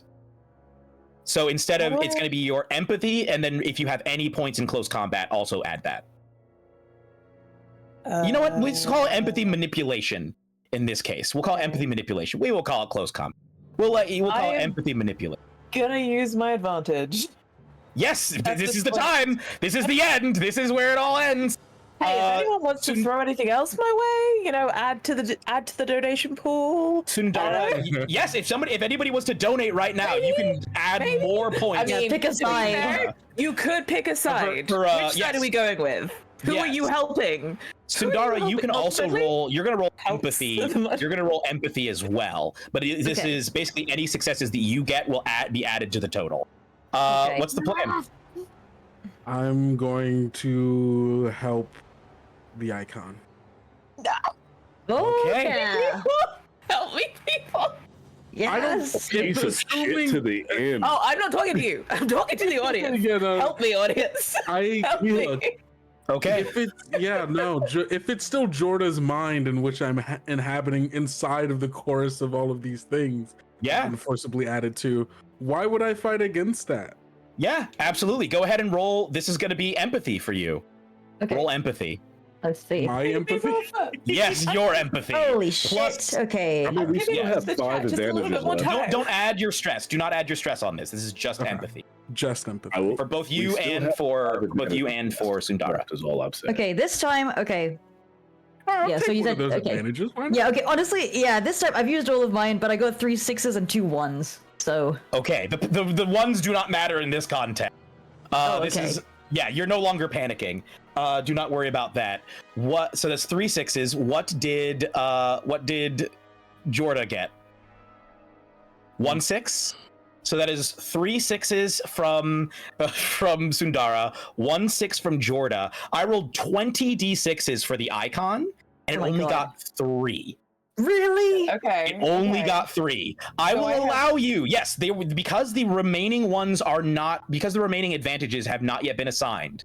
I will let I you feel like use the chat has rest to of them. decide that. I feel like chat has to decide where they go. Like, Yeah, do we want to do a poll Like- real quick? We're almost out of Yep. time. Do we want to Yep. do a quick poll? so close to time. Are you giving them to me? Are you I giving want to them? live. The icon? Join the hive mind. Yeah. Depending on how this Join goes, the maybe hive split. mind. Come on. Okay, 2 more advantages for me. Okay. Okay. So, You need it. You have many dice. Yeah. Yeah. Annis or Icon, who gets the rest of the Okay. advantages. If you want to donate more, though, right now, you can Yeah. ensure that Yeah, no, one they side or have. the other gets they more. have. So there's 2 more advantages for me, not from the pool. Yes. So there's still automatically. The pool to, yeah. Yes. There's still the pool to. Yes. Almost. And you get to, I'm going to say add another stress just because, Yep. You- I have to. yeah, I think this is pretty stressful for you. I would also like to remind you, you do have a rebreather on, so if this causes the planet to implode, I mean, Sev hasn't fully left. Maybe. If there's stress and I roll 1s in this pool, maybe I'm going down with this planet. So I don't know. Okay, beautiful. Okay. Yeah. Yeah. So, how many successes have you gotten so far? I haven't rolled it yet. Go But I start can. rolling. We got to start rolling. Okay. I'm gonna roll the stress dice first. Okay, But I'm not yes. gonna tell anyone if I've rolled any 1s yet. I'll tell Okay. you if I rolled any 6s in it. I will say for our purposes, panic rolls basically are irrelevant at this point. Okay. It's just a Right, matter I of have- can you get enough successes. I've rolled 1 6 in that pool. So that's Okay. 1 out of the. You gotta get six more to tie. I know, but I already have what? So I have 10 dice already, plus the extra 2, so I have 12. So let's roll. Roll 'em. Plus more. 4 to 1. 4 to 1. Okay, so I get 4 more as well. So I'll have to roll Yes. those again. Okay. Okay. Right. Are you kidding me? In that.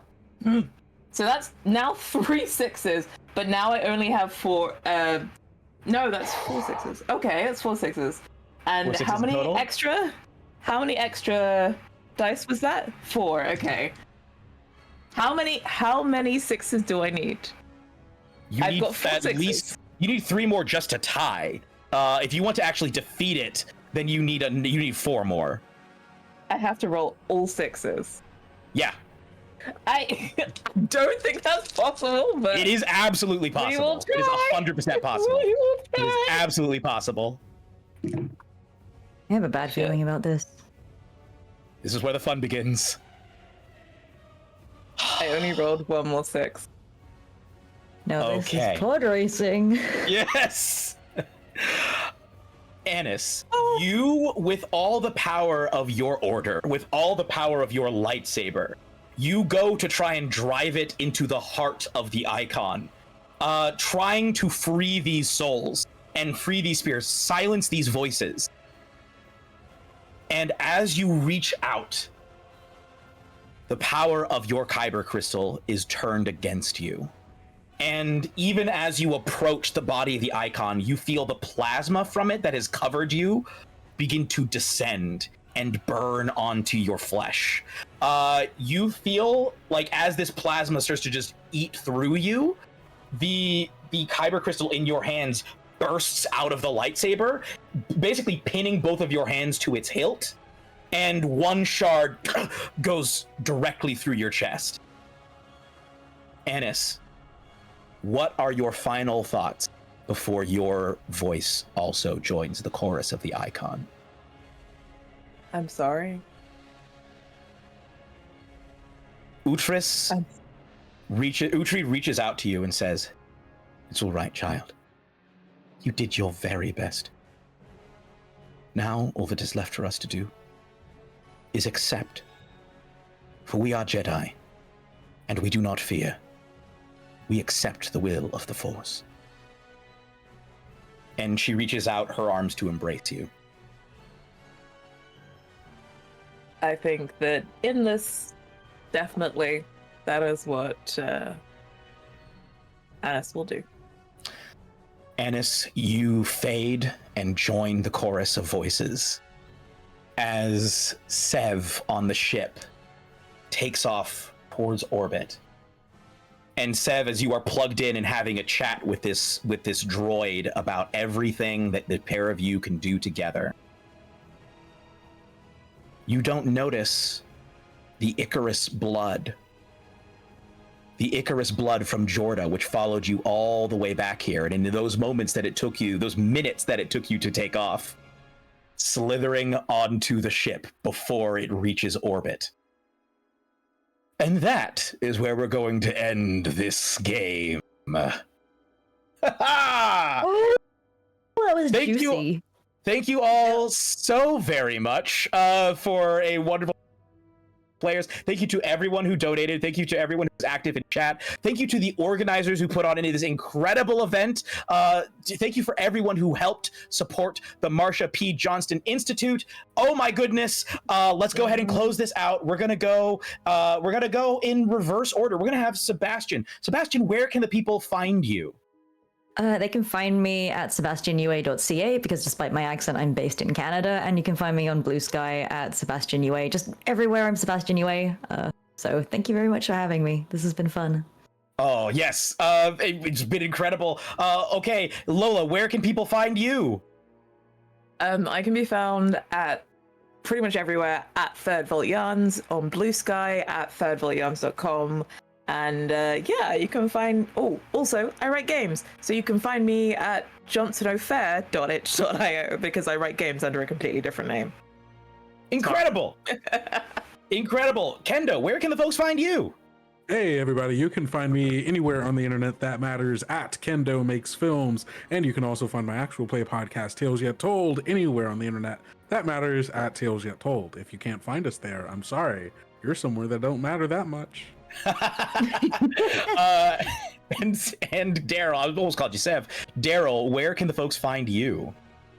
Hello, I'm Daryl. I use he, him pronouns. I played V177 who uses he, they, it pronouns. I got it in the end. You can find me all over the internet at Mr._Daryl Dorsey or just Daryl Dorsey, depending where you look. If you just type in Daryl Dorsey, you're likely to find me. Find me on, Feywild and Out for our Mass Effect 5e game, Mass Effect. Oh my God, I'm blanking. Just find me on Feywild and Out on Mondays for our Mass Effect game. Find me on Vancouver by Night playing either VT Vampire the Masquerade or the Marvel TTRPG, or on Saturdays you can find me on Another World. Oh my God, so I do a lot of stuff. Yeah, I'll tweet about it. I'll tweet about it. I'll blue sky about it. I'll put it all out because it's a lot of stuff for me to put out because I'm always playing a lot of stuff. I suck at intros and I don't suck as much at outros. Hell yeah. Incredible. And I've been Jeremy Cobb. My pronouns are he, him. I've been your game mommy. You can find me at Jeremy Cobb1, that's Cobb with 2 B's, the number 1, on both Blue Sky and Twitter. You can find me at The Cobbmeister on Instagram, and you can find me on Twitch, twitch.tv/CasualQuestLive, where I stream video games. I am not a gamer, but I am trying to become one by streaming modern and classic video games. I think the most recent one that I finished was Shadow of Mordor. I finished Middle-earth Shadow of Mordor, which was pretty cool. And I'm planning to play Monaco 2, which our very own Candace the Magnificent is in. They play The Brute, so I'm going to be streaming that pretty soon. And I've also just recently bought a bunch of Star Wars games, including KOTOR 1 and 2, and Fallen Order, Jedi Fallen Order, the first Souls-like I will have ever played. So go check that out. Casual Quest Live, twitch.tv/Casual Live, and of course for TTRPG stuff, 3 Black Halflings. Go check out the show. We got a lot of cool stuff happening. We just finished an AP series. We're coming out with a book soon. You can find the book on Kickstarter, kickstarter.com/City of the Black Rose. And I would like to once again thank the organizers at Taletell Hearts, everybody who has run a game this entire weekend, our incredible producer Amber, thank you so much, Amber, and everyone who played, everyone who ran games, and everyone especially who donated to help the Marsha P. Johnson Institute. Can folks still donate even though the event has officially ended? Okay, incredible. Please, we've already hit $1,535 raised over this weekend. We've smashed through so many goals. See if you can get us even higher, everybody. It's for an amazing cause. And I think with that, there's not much else to be said except may the 4th be with you. Bye, everybody.